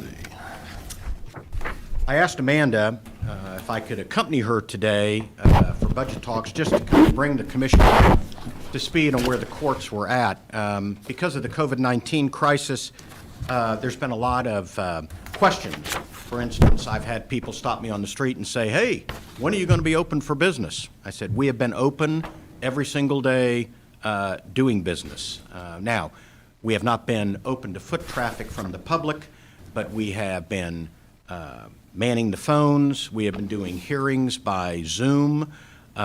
We have incorporated certain changes that has allowed us to continue to operate as a court. In fact, we've done a lot of business over the course of time. In fact, Amanda, with her leadership, figured out how to do marriage licenses, which the crisis hasn't stopped people from falling in love or wanting to get married. And we were the only court in the state, in the 105 counties for a period of time, that was issuing marriage licenses. And that was under the leadership that Amanda provided that allowed us to do that. And in fact, one of the state representatives who was friends with our representative, Barb Wassinger, was telling her about the difficulty his daughter was having in getting a marriage license. Barb said, "Let me make a call. Our judges and our court administrator are pretty innovative." She called, and Amanda said, "We're already getting ready to do it. Send her on out." And we provided a marriage license, and the representative's daughter got married, and they sent us some nice pictures, and so we were happy to participate in that. So I just wanted you to know that we have been open for business, and we are reopening on a phase-in starting Monday. So we met with the Ellis County Bar.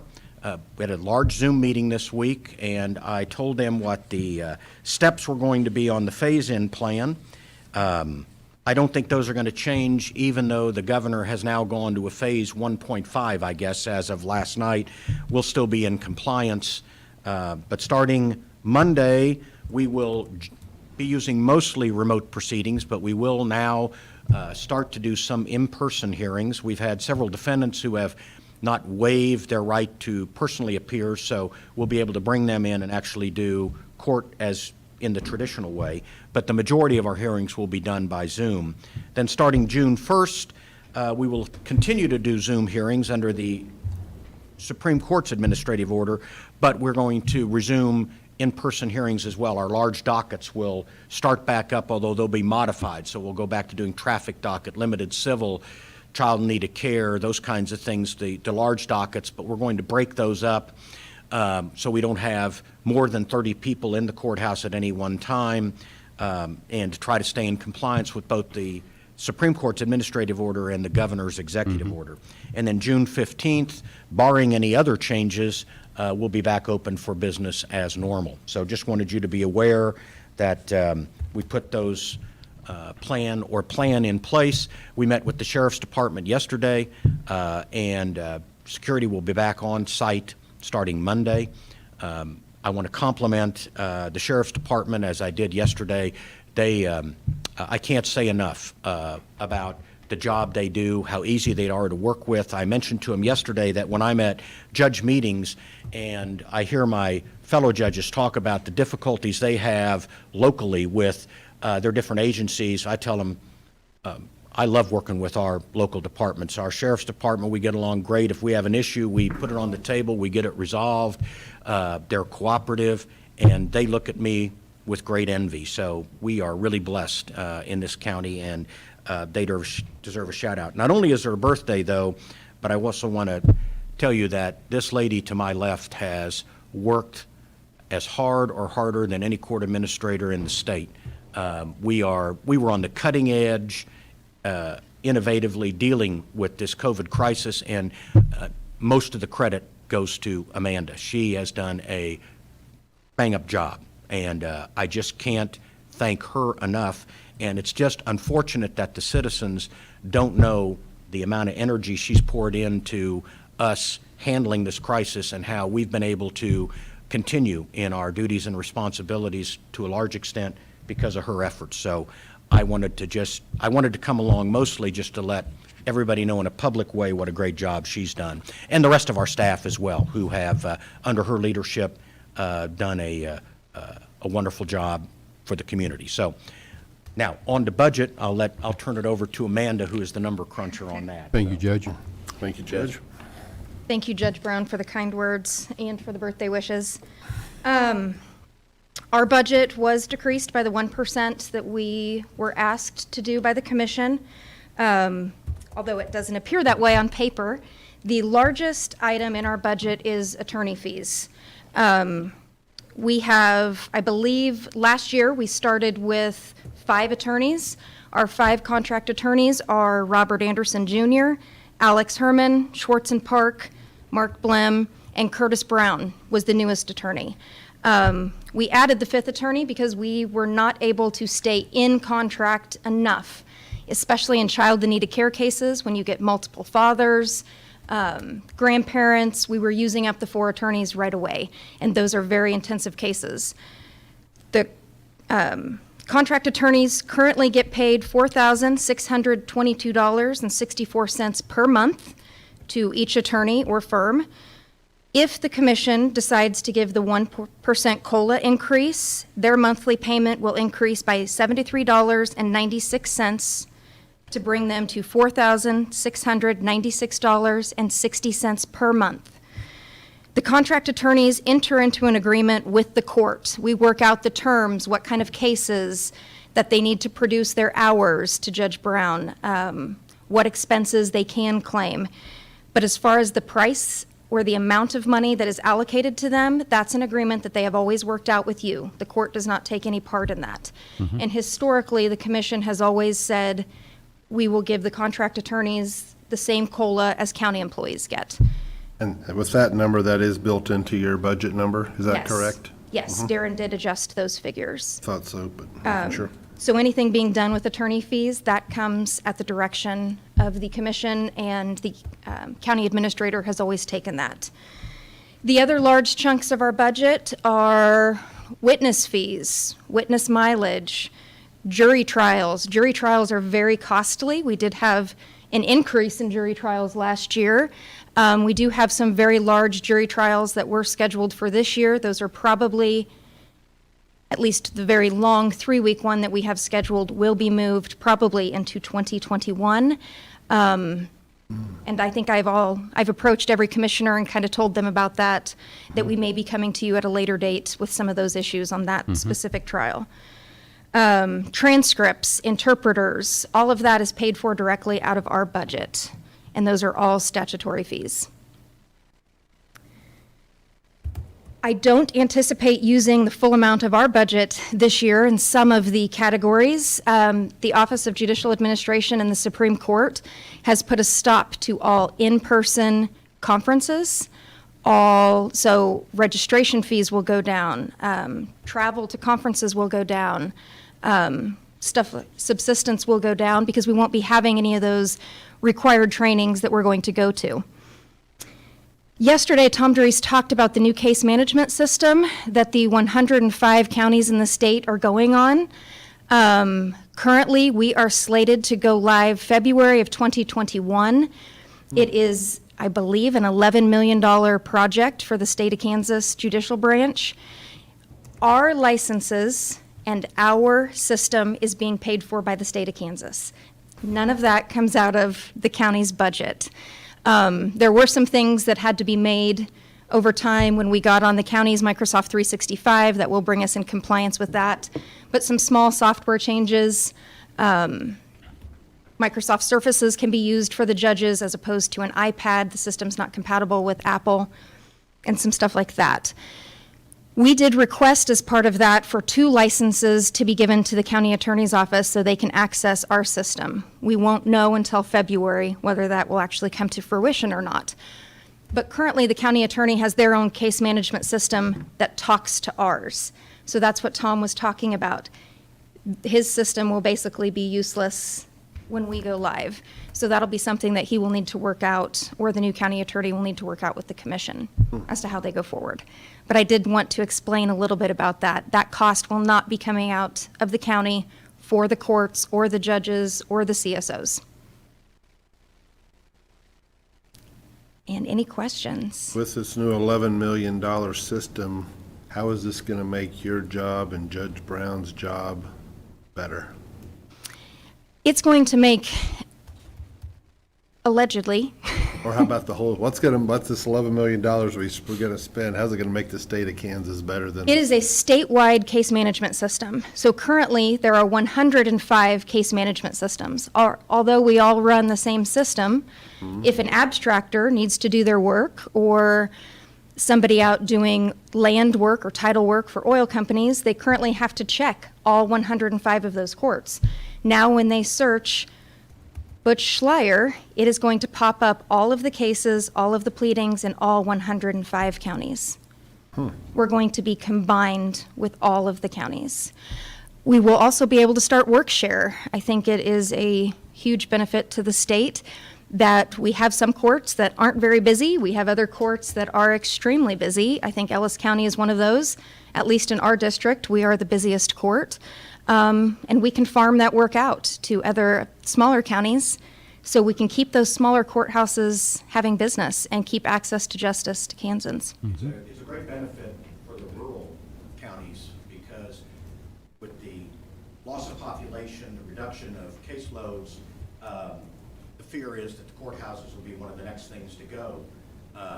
Clerks in Gove or Cheyenne counties can then assist Johnson County, Sedgwick County, Shawnee County, right from their courthouse with this new case management system. So they'll work out what's called a work share. So the Gove County clerk on a slow day may be doing processing for Sedgwick County, right from their Gove County. It keeps their building open, their staff on site, which will be a benefit to the rural counties in the long run. Okay. Cases will be processed faster. All the backlog should be kept up. But that's a statewide project that the Supreme Court has been working really hard on over the last 5 years. They've been talking about it, and they are finally starting to roll it out. This will just be for Kansas, correct? Not surrounding states or other states? This will be just Kansas-based only, this system? It is a system built specifically for Kansas and all of our needs. What counties are in the beta process on that? Which ones did they use first? I believe Tom said a few. They used the 8th Judicial District and the 21st, which is Riley County and Clay County for the 21st. They used the 8th, which is Geary, Marion, Dickinson. Okay, you're putting me on the spot. There are 3 other courts in the 8th, and I just can't remember them, but that All area. in that area, okay. Correct. And thankfully, we were not one of the pilot courts, so those 2 districts are working out all of the bugs Good. for us. It's good. That's better There'll yet. be bugs. There will be bugs, and we know that, but we are not even, we are actually phase 5, so there are 4 phases that will go live before we do. Good. I have one question. It's mainly about our contract attorneys and accountability of them. I know you made the decision, Judge, to go to the 5th attorney because we were running into so many conflicts of interest, and we thought the need for that was there. And I know that there was some issue with some of the attorneys when that happened. They came to Philip Smith Haynes because their paycheck went down. Correct. We did not raise the allocation from the county, we spread the money out among 5 rather than 4. Okay.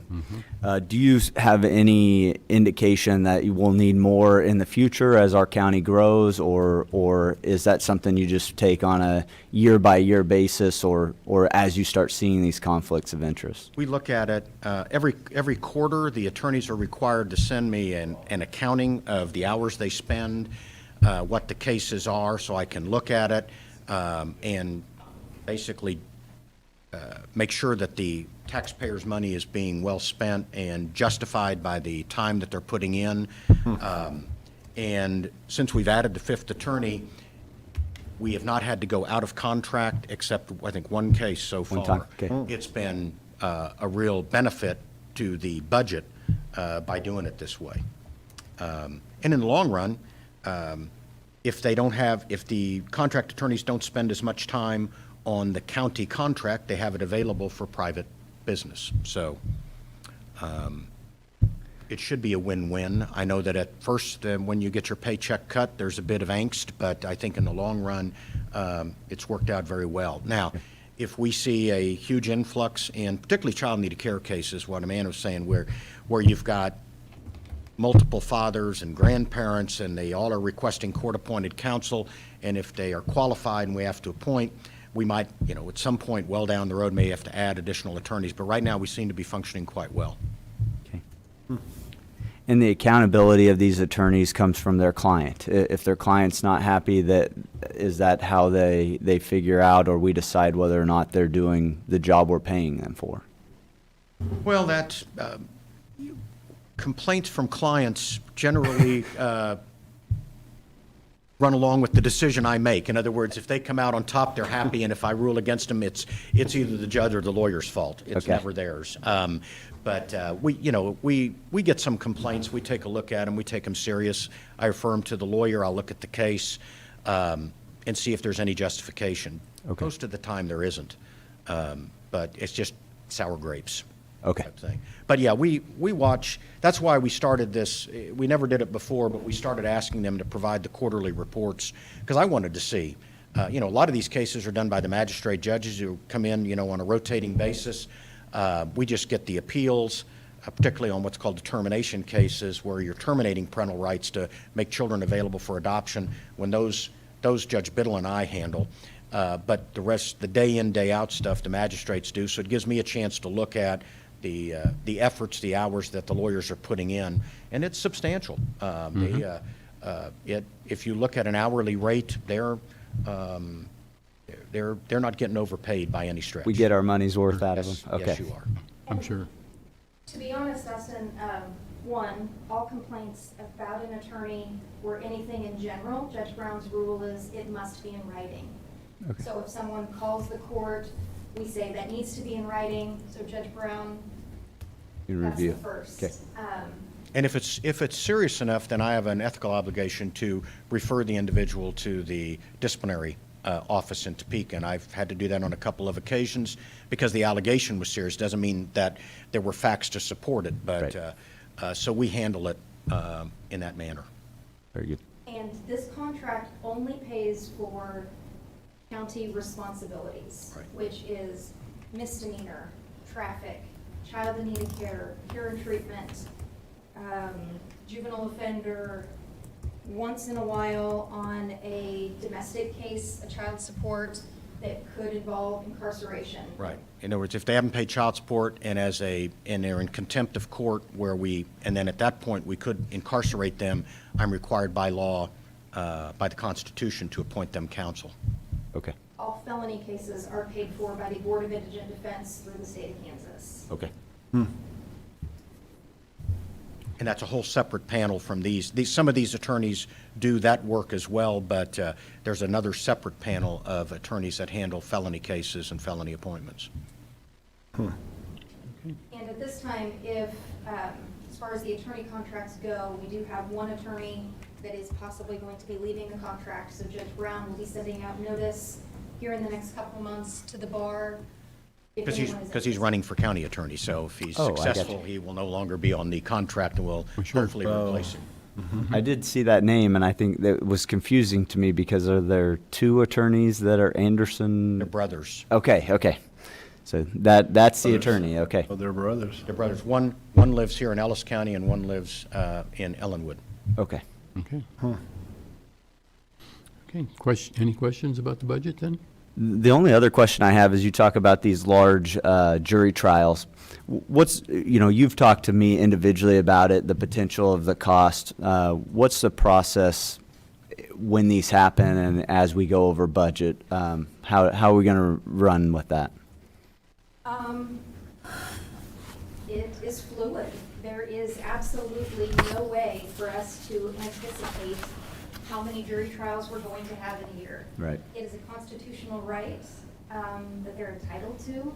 So it kind of goes in swings. Now Judge Brown has been doing this for quite a while. Last year, I would say we're on an upswing, and that's district-wide. That is not just in Ellis County. Okay. Our entire district saw an upswing.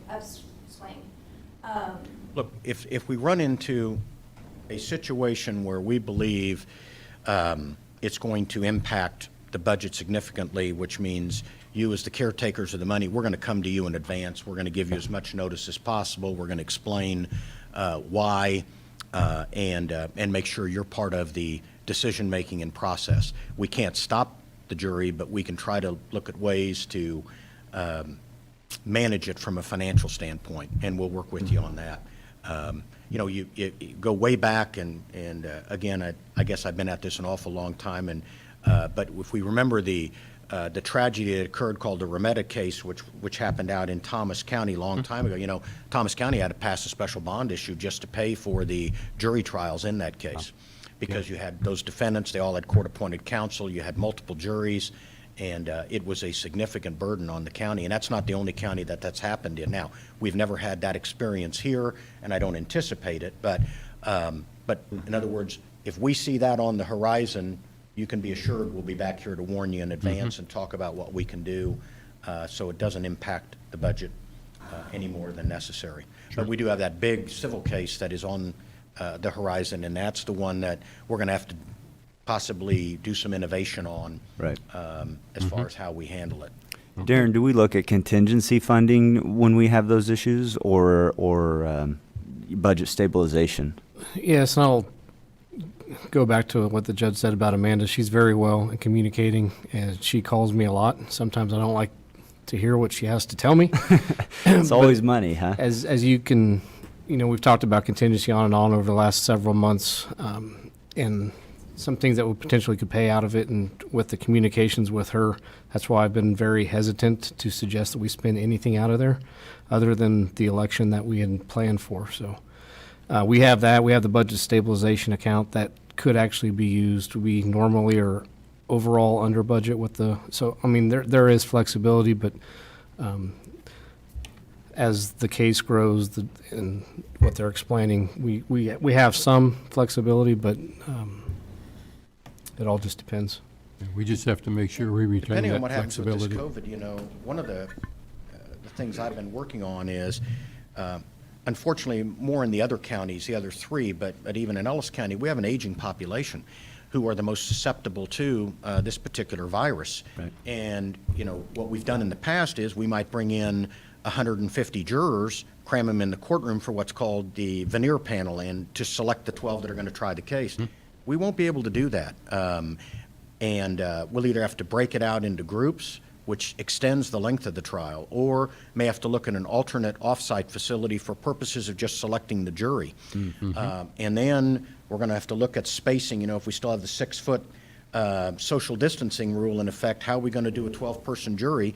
So we've already went up and looked at our courtroom and talked about how we might be able to space jurors around. We've still got to protect the privacy of the litigants. We can't have jurors looking over the attorney's shoulder at the notes they're taking. So we're already starting to plan for some of those possibilities because we don't know what's going to happen with this virus. And we may be back to you to say, we may have to do jury selection at the Schenck Building like we, you know, when I tell my fellow judges, yeah, we used to do jury trials out in one of the county buildings, and I said, you know, they'd be decorated for a wedding, and we'd be doing it to 12, and, you know, it was, I'd always tell the jurors, this isn't for your benefit, this absolutely, and. County's not paying for Right, this, and huh? one of the jurors said, you know, I was just out here at a wedding Saturday, that's where they had the bar set up. Yep, you can still smell it back there. Anyway, we managed quite well, and it worked good, so we'll continue to work with you on it. Sure. And that one case that you all are aware of it's an anomaly. I've been in Ellis County for 13 years, and it's the only time that have had a jury trial with 15 attorneys involved, or 15 parties. It's, that particular case is rare. And you're saying likely into next budget year for that case? At this point, all jury trials are on hold by Okay. order of the Supreme. Supreme Court. So there are other things by time standards, criminal cases that are going to have to be scheduled first. Priority. They've already begun making a list of what our priority cases are. So hopefully it will be pushed out. I'm telling you, more than likely, it will not be in 2020. Well, we don't want to say too much because it's actually Judge Biddle's case, and it's really his. Can't speak for him on For it. any of the lawyers listening to this, they may be on the phone right now back to his office, and he might say, what did you do to me? So we're working, and we will keep you in the loop as much as we can, Sounds good. promise. You do a great job with transparency to us, so thank you for that. Yeah, Thank you, guys. absolutely. As far as transparency goes, that was one of the things that Judge Brown didn't address. One of the things that we set up, our court reporter worked really hard for me, and all of the judges' dockets are being live streamed on YouTube every day. Judge Brown had drug court yesterday, and within 30 seconds, one of the ladies said, "Judge, why is this on YouTube?" YouTube. Or, Judge, there's a light up there that says, we're on YouTube. Yes, we are. I was going to get to that in a second. Then she immediately went off camera and redid her hair, so she came back. Yeah, so you could have watched drug court because we did it by Zoom. We'll do a very small drug court next week on Zoom, but then we'll resume in person after that. But we've done, we live stream all of our hearings except the ones that are confidential, child in need of care and care and treatment cases on YouTube. It's immediately deleted. As soon as the hearing concludes, we take it off. But and we've had some. I think we had 12 watch one of our hearings one day. So It has taken care of where the media can't come in and see a hearing, where the public is interested in a hearing. That is their way to be able to do it. Sure. And we did that with the help of your IT department, quickly setting up a webpage. So thank you to Mike Leiker and their staff. They've been very helpful the last 8 weeks. Good. Okay, good. absolutely, Glad to hear it. they've been great. Okay. Anything else, gentlemen? That's for me. Well, thank you. We thank you, Amanda, Have a Judge. good day. Have a nice Birthday. weekend. Yeah, thanks.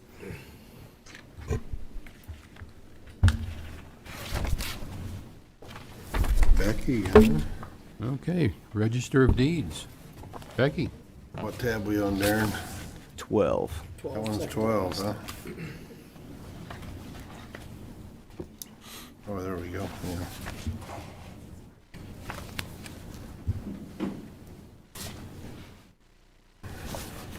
Good morning. Morning. Good morning. Good morning, Rebecca Becky. Herzog, Register of Deeds. On my budget, I did cut the 1%, and that you'll see in my contractuals and commodities.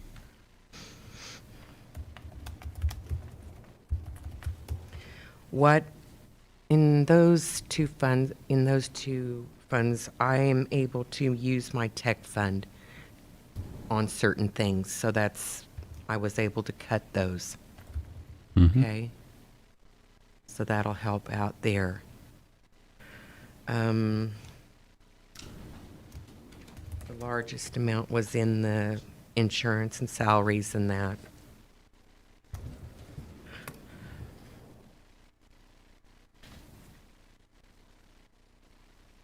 And then with my capital, I have no plans for that, so that'll stay the same. Okay. Yeah, your budget's always very simple, Becky, thank you. Yes, it is. Becky, how many dollars do you have in your tech fund? I have that here. Do you want a copy of that? No, just give me figures all. I wasn't sure if you needed it. Right now, today, we have a total of $159,323.41. Okay, well, that's good. That's a good, healthy fund. Becky, how does that tech fund, how is it funded? Through each document we get in and record every day, there's Okay. a percentage of that recording fee that goes into that tech fund. From the customer? Right. Okay. Portion of it goes into my budget, and then the county clerk and the treasurer get a portion of that also. Oh, okay. Okay, well, it's helpful. Yes, it is. Yeah, and thank you for being so helpful out of that with the other departments who You're have been welcome. great with that. You're welcome. Well, there's really not much to say about your budget. It's usually, That was pretty cut and pretty dry. short and simple, so. Any Short and questions? sweet. No questions for me. Dean? None for me. She always Okay. presents it pretty simple and Okay. straightforward. Okay, Becky. Thank you, Well, Becky. Thank You're you so welcome. much. Thank you.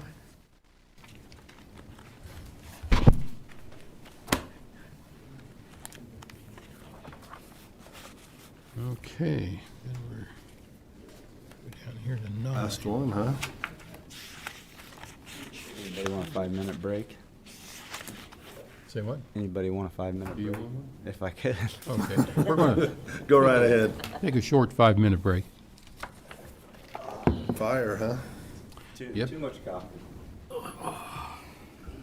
We Save just- the best for last. We could just bypass fire. We don't even have to do that one, do we? We'll just cut it 20% and just say that's it and go forward. Yeah, here we go. a choice. Oil and gas stay down. No kidding. I guess Donna must have been watching the 2003 one, so that's 17 years old, that right at the end of the year.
Darren?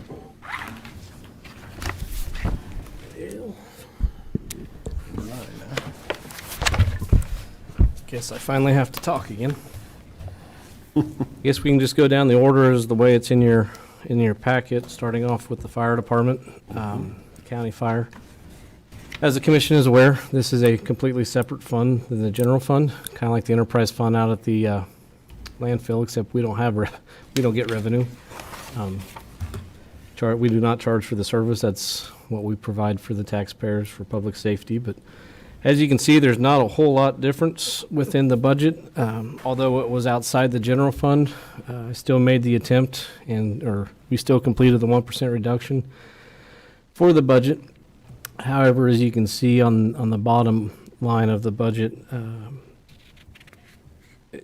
in relation to or comparison to the general fund, as the commission is aware, the unencumbered cash each year was continuing to be depleted, and which was getting us into that financial hardship. And luckily, we got the sales tax to pass to help offset some of those.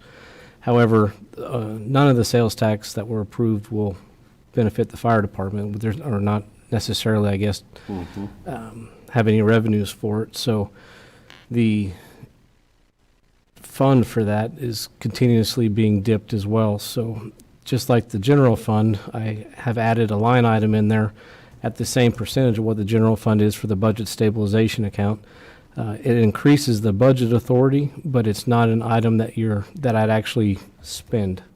So what it does is, I can't remember if it was 20 or 20,000. 20,000 exactly, yes. Basically, it will just sit in there, and it will just roll over to unencumbered cash every year to keep that reserve balance built back up. So unfortunately, in instances where we're at, oil and gas is a big portion of the county fire department budget. As you can see up top, each year, if that dips, our revenues dip, and we're going to be looking at that this year financially for the fire district. There's probably going to be some things that we're going to have to eliminate out of the budget, both this year and next year. As the commission is aware, we were going to start providing our firefighters with annual physicals, and we're going to have to postpone that for a couple years as one of those hits that we're going to have to take.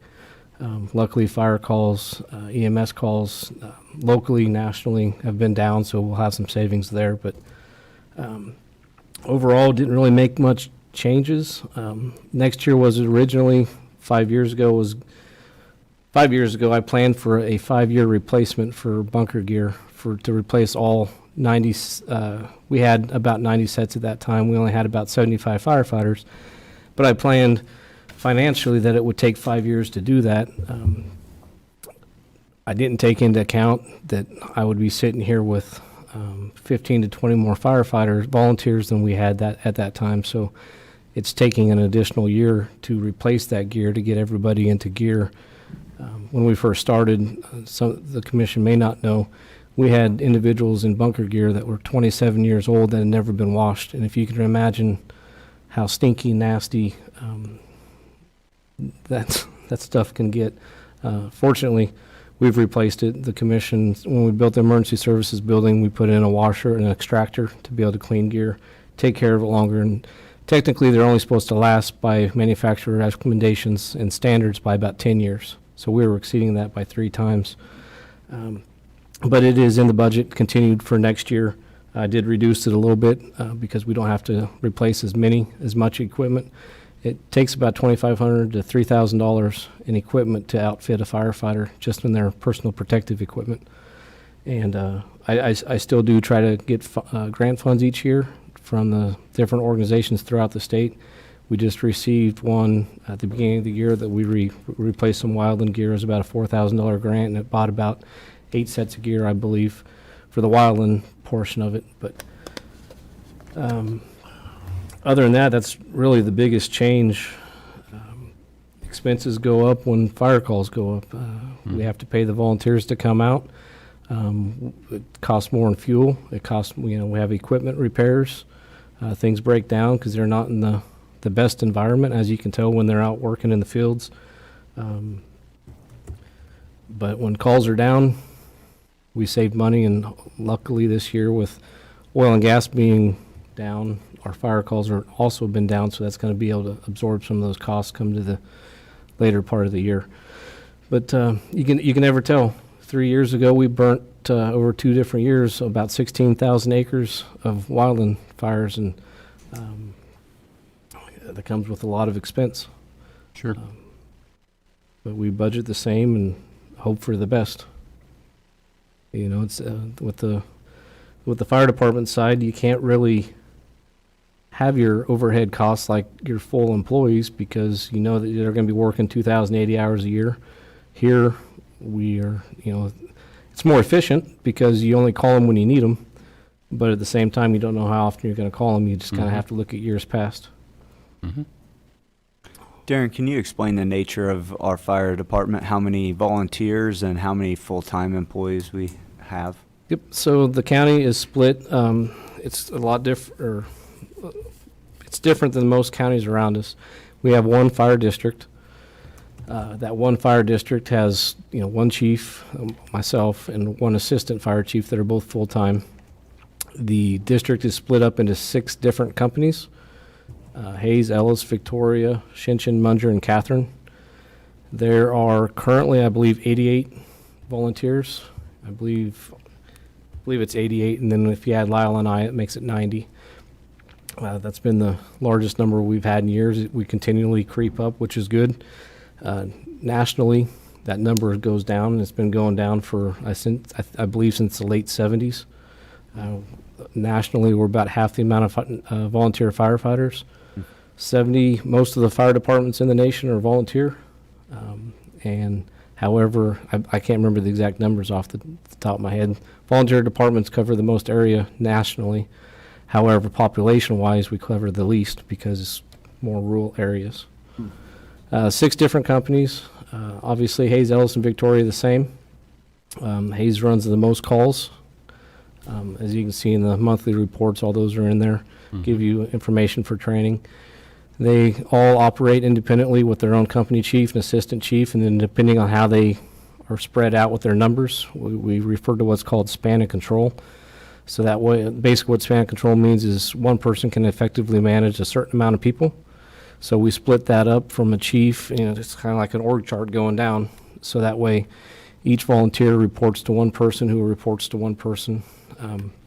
So that way we can break out for training and stuff like that. Obviously, the smaller departments like Shinchin, Munger, and Catherine, they range between 4 to 8 individuals at each company. Ellis and Victoria are usually range between 17 to 20 apiece. And then here at Company 5 in Hayes, they got 32.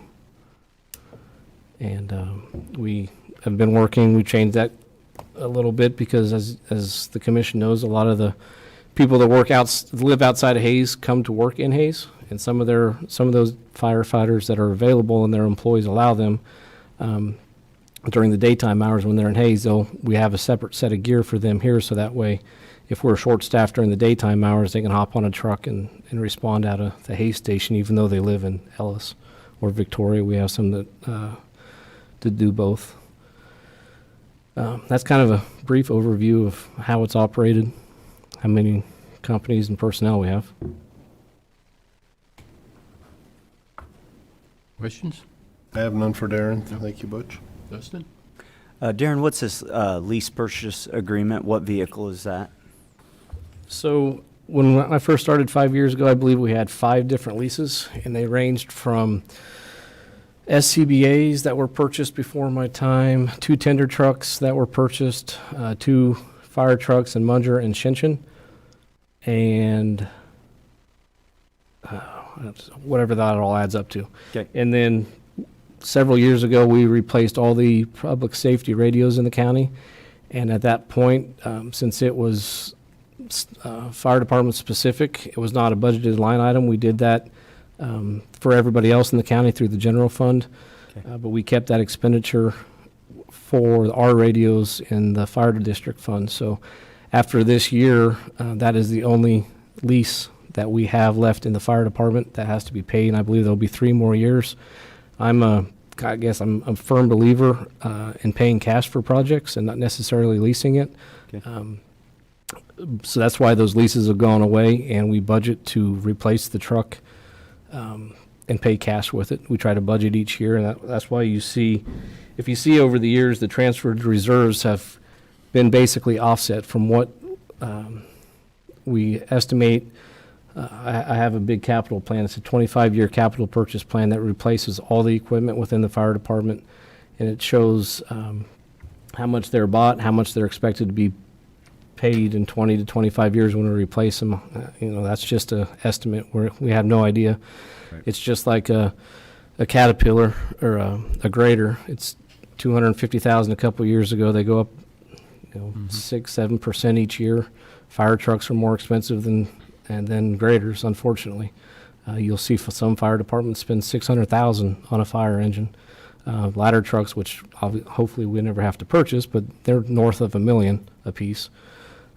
We do have a budgeted purchase next year to replace the engine here in Hayes. It's now the oldest fire engine in the fleet, and to maintain our ISO standards, it has to meet certain specifications for the size of the pump, the water tank, the amount of equipment that it has to carry on.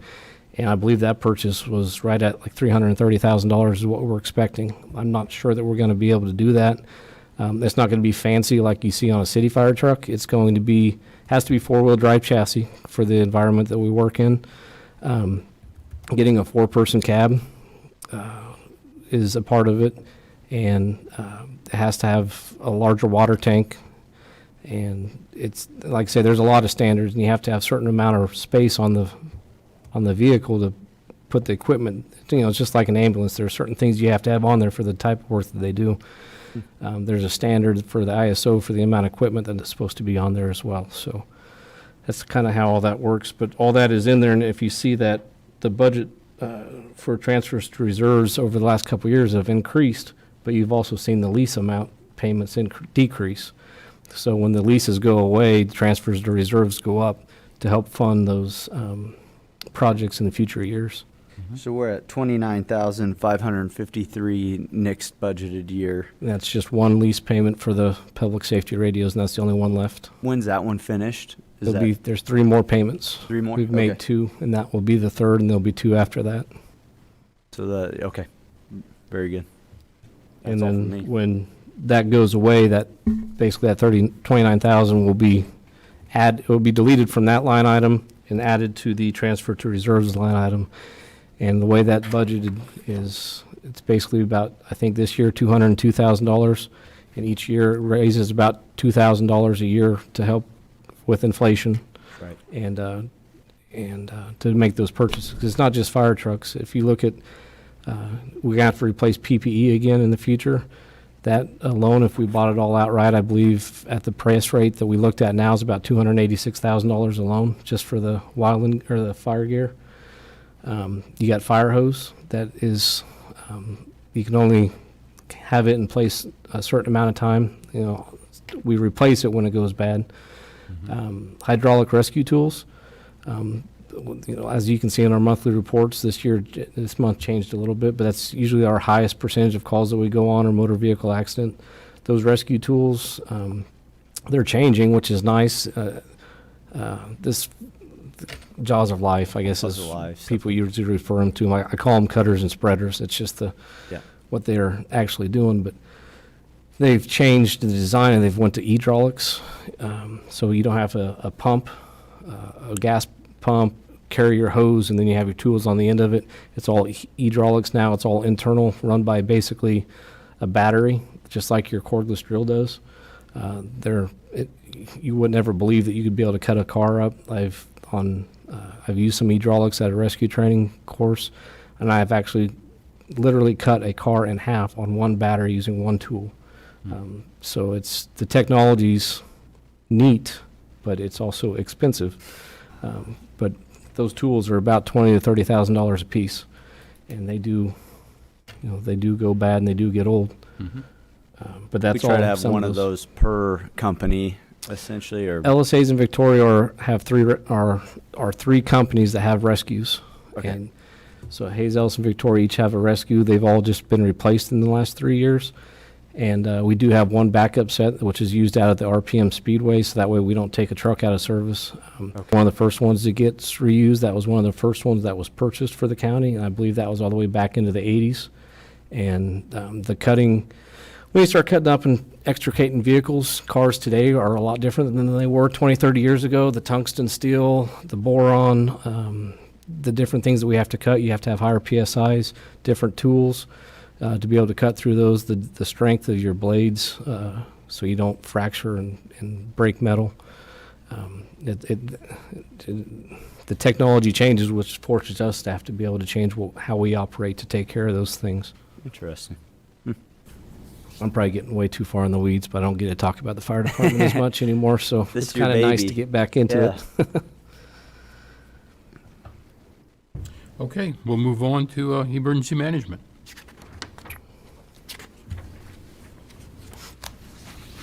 We did hit the 1% cut with emergency management as well. There's not a whole lot there, as you can see. What that has been reduced significantly over the years because we've combined the position between the fire and emergency management. I think Bill said that was like 4 years ago when I was at his office the other night, but it's hard to believe it's been that long. But over the years, that number has decreased. But as you can see, this year and last year, it increased because we added, or this year and next year is increased because we added the assistant position. Once the administrative assistant moved out to Public Works, we reclassified the position and hired an assistant to make it more efficient for the fire and emergency management. Part of that, to help make that do, as you can see, the revenues up top is a $20,000 revenue from an what's called an EMPG grant, which is an Emergency Management Performance Grant. Comes with a lot of statutory requirements that we have to do, that we have to go to training, we have to maintain certain certifications, we have to do certain things within the county offices, as in emergency preparedness drills, working with Jason in the health department, doing different things. Last year we did a preparedness jeopardy that we did with the health department staff. You have to meet certain criteria to do that. Unfortunately, it's not been the best time, and I was informed last week from Kansas Division of Emergency Management that they're not accepting applications this year because of COVID. They don't have the time or the resources to be able to commit to opening up new applications and approving them, so we will not be getting that funding this year for that. However, I'll continue to work on it. That's something outside of our control, and it's one of the ways that COVID is affecting our emergency management here in Ellis County. But that's still something that I would like to pursue in the future. It estimated $20,000 to help cover that cost, but unfortunately we won't have it this year. Yeah. Okay. Questions? Pretty straightforward on that budget. Absolutely. It's one of the smaller ones in the county. Yeah. Okay, we'll move on to communications. Well, here's the smaller one in the county. Yeah, I was gonna say, that one just got less. This one has been reduced significantly over the years after the changes with combining fire and emergency management. Found out afterwards that I'd also be taking communications. So the next two budgets actually deal with the communications center in the basement of the law enforcement center. This one has, I know you can't see all of it, but this used to be over a several $100,000 budget. But after we started making changes and upgrading equipment, we were able to use the next fund, which we'll talk about. But we've also, the biggest cut to this department since then, if you look at the transfer to reserves, we originally tried to keep about $75,000 transferred to reserves because I don't have my radio here with me, but I guess it's back here. But that radio right there, which we have a couple hundred in the county, they're about $6,000 a piece. And we spent over $1 million several years ago replacing those. Those are what you carry on your hip.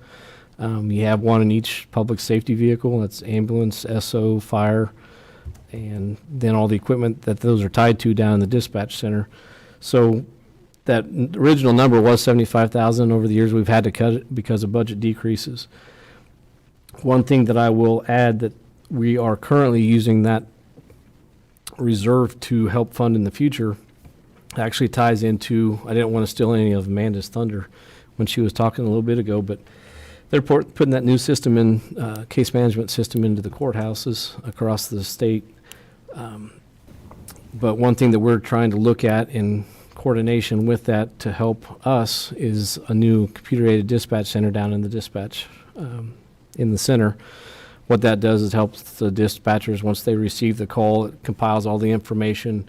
It puts all the call information, who's there, timestamps everything, all the record keeping of what goes on, warrants, just about everything between all the different departments is what the computer-aided dispatch system does. And that thing is nearly 30 years old. It needs to be replaced. We're working on it, but we're looking at a program that hopefully it's the same company as what the courts are looking at. It's through Tyler Technology, New World, but trying to look at a similar type project so that way it'll be a fluid process. So once a call starts, it goes through the dispatch center, it goes out to law enforcement, fire, EMS, and then all of their notes, whenever they need to transport anything, it can go directly from the dispatch center to that agency, and then if it comes into legal action, it can automatically be transferred right back up to the courts, to the county attorney's office. It creates those efficiencies. But that program, hopefully we can do a cost share program between, and we have had meetings with the City of Hayes personnel, Fort Hayes, Ellis, Victoria, PD, and fire, all of our agencies, to see if we can work on a joint program. But obviously, just with software, Mike can attest to this, the longer you wait, the more it's going to cost. And we're looking somewhere between $750,000 to $1.25 million for that program. Mm-hmm. And unfortunately for this, 100% of it is on Ellis County. The state won't take over any of that expense. Some things that may happen, which we don't know. The state courts go to that new system. Kansas Highway Patrol might lean to the same type of system that we're looking at, which may create a state contract, which may make the prices in the future for the similar local program here cheaper. Less maintenance fees because we are having the same program as others. But that's basically within the communication center. The only thing that we're really looking at in the future, everything else is just maintaining status quo. As the commission knows, we own all the radio infrastructure in the county. That's all of our public safety radios. We own radio towers. We own equipment on towers. We lease radio towers. We work well with the Department of Transportation. They have a state radio system, one north of Hayes, one south of Ellis, that we use to actually communicate on. But all that infrastructure is maintained through our office, paid through or Ellis County. And but it's expensive stuff. It's very technical in nature, but has to be there. Yeah, it needs to be reliable as well. Darren, these $6,000 devices that we have, that you said there's 100 of them out in the county, what kind of insurance do we have on those? I imagine they're covered with K-Camp for replacement costs. So like if a fire truck, fire truck starts on fire, is damaged, they'd be replaced through K-Camp, and they're all listed on our inventory sheets. Okay. And the same thing for the equipment out in the county, because one of the base of the radio towers, it's called a Astro Express site. It's all the guts of the radio system. We spent about $300,000 on that. It's all covered in our K-Camp inventory. Okay. And Darren, with the radios, you do maintain an inventory as to who has one and where they are? Correct. They're all, it's all technology, so each individual has agency has their own inventory, but they're also maintained serial numbers, radio aliases, and everything with the state. The technology, I could put my name on this radio. It would actually show up on the dispatch center screen. So you can't have two of the same radios on the system at the same, because if we lose one, for God's, we haven't, but it has happened before. Somebody loses one, or one gets stolen, and it would go wherever, anybody could listen to our radio traffic by turning it on. However, with these new radios, that is taken away because I can call the state and within about 5 minutes, I can have that radio off the system, and it's basically a dead brick at that point. Nobody can use it.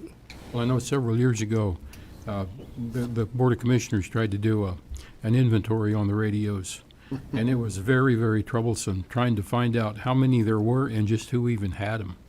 And I think they finally worked through the process, but it's important that we maintain that process. In years past, we used to have an agreement.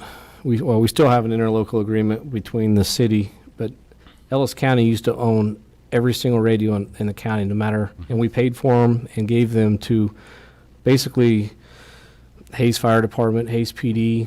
We owned and bought and gave them all their radios. Some of them were grants.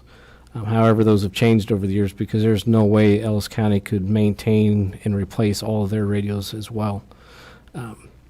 So they now are replacing their radios on their own dime. They inventory, maintain, upkeep, buy new on their own dime, not Ellis County's anymore. But our radio, it's not just locally within each department, but the state has, at any given time, they can tell me, they could be on their system, I can turn my radio on, and within 5 seconds I'd be on the phone and they're telling me which channel I'm on and what tower I'm linked to. We have local inventory as well as state, and when we replaced all those radios several years ago, that basically wiped the slate clean, and we now know what we have, what models we have, and et cetera. Okay, great. Other questions? Yeah, that's fine with me. Okay. And then, did you want to talk about the next generation? Yes, so this is also outside, this is a whole separate fund. This is the money that we get from, I believe it was Senate Bill 11 that we've been collecting since 2011. This is the portion of sales tax that you pay on your cell phone bill each month. The size of the population of the county determines what percentage of the funds of that money that comes out of that gets returned back to Ellis County. I believe we're at 97%. The state keeps the other 3 to help fund theirs. That was the case, I guess, but this year new legislation went into effect and it was passed that they increased that 60-cent fee. I believe now if you look at your cell phone bill, it's $1.03. Ours went up slightly. We're going to be able to collect, it's estimated on here, $215. Next year, we're probably actually going to, it's probably going to be about $227. We're going to see about $1,000 more a month that we'll get. But this money just sits here and this pays for the infrastructure that's actually down in the communication center. This pays for our maintenance agreement with all of our radios, our tower sites, our connection to the next gen 911 system. That's the call handling system that we have in the dispatch center when you call 911. That's the system that picks up your phone number and what's called your Annie and Allie information. It tells you where you are, your phone number, and what emergency response companies descend. We have 3 EMS stations in the county. When your address pops up, it'll automatically tell them to page station 1, 2, or 3, which fire department, which police department, and all that. Those are the biggest expenditures in that. Everything else that is sitting in that just rolls over. I don't budget to expend all of that. I budget to expend as little out of that account as possible because that can also be used for future infrastructure upgrades as well. So as you can see, we're under budget. It's budget surplus each year, but that's used. It's going to be used in future years and potentially can be used as another funding force for that CAD system that'll have to be replaced in a couple years. Okay. Can you explain how dispatch in Ellis County works with us in the city of Hayes? Yep. So it's also another unique situation, kind of like Ellis County is unique. We, like I say, we own the law enforcement center. We own all the radio infrastructure, everything that's in the dispatch center, to all the computer monitors, the desks, the chairs, everything all the communication device. We pay all the bills. Okay. However, the staff for the communication center is paid for by the city of Hayes. Okay. So that's kind of how it is. So they just switched that over the last couple months. The communications division used to be their own division for several years in the city. They just switched how they operate now. They're under the police department, and they have a communications lieutenant that is in charge of the staff in the dispatch center. And we have text to 911 in Ellis County, Correct. correct? Okay. That's some of the big things that have changed, that new system that is put into place. When I say NG 911, that's next generation. So some of the biggest things that have changed over the last year to 2 years is what's called EZNet and geospatial call routing. It used to be when you called 911, you would, it was neat because you could actually be down in the dispatch center. You could call, hit send on your phone, and you would be waiting. It would ring 2 or 3 times before it actually ring in the dispatch center. Now, within a tenth of a second, because the EZNet is basically a network of networks, as soon as you hit send, it's all digitally done, and it rings almost instantly down the dispatch center. That was kind of one of the phases that we just rolled into here recently. One of the things about a year ago is text to 911. So now individuals who are unable, if you're hiding in a closet and there's an intruder in your home, you can't necessarily hop on the phone and call. You could hide in a closet and text 911, and they are able to text you back on your phone, as in next generation as well. Another thing that's coming is video to 911.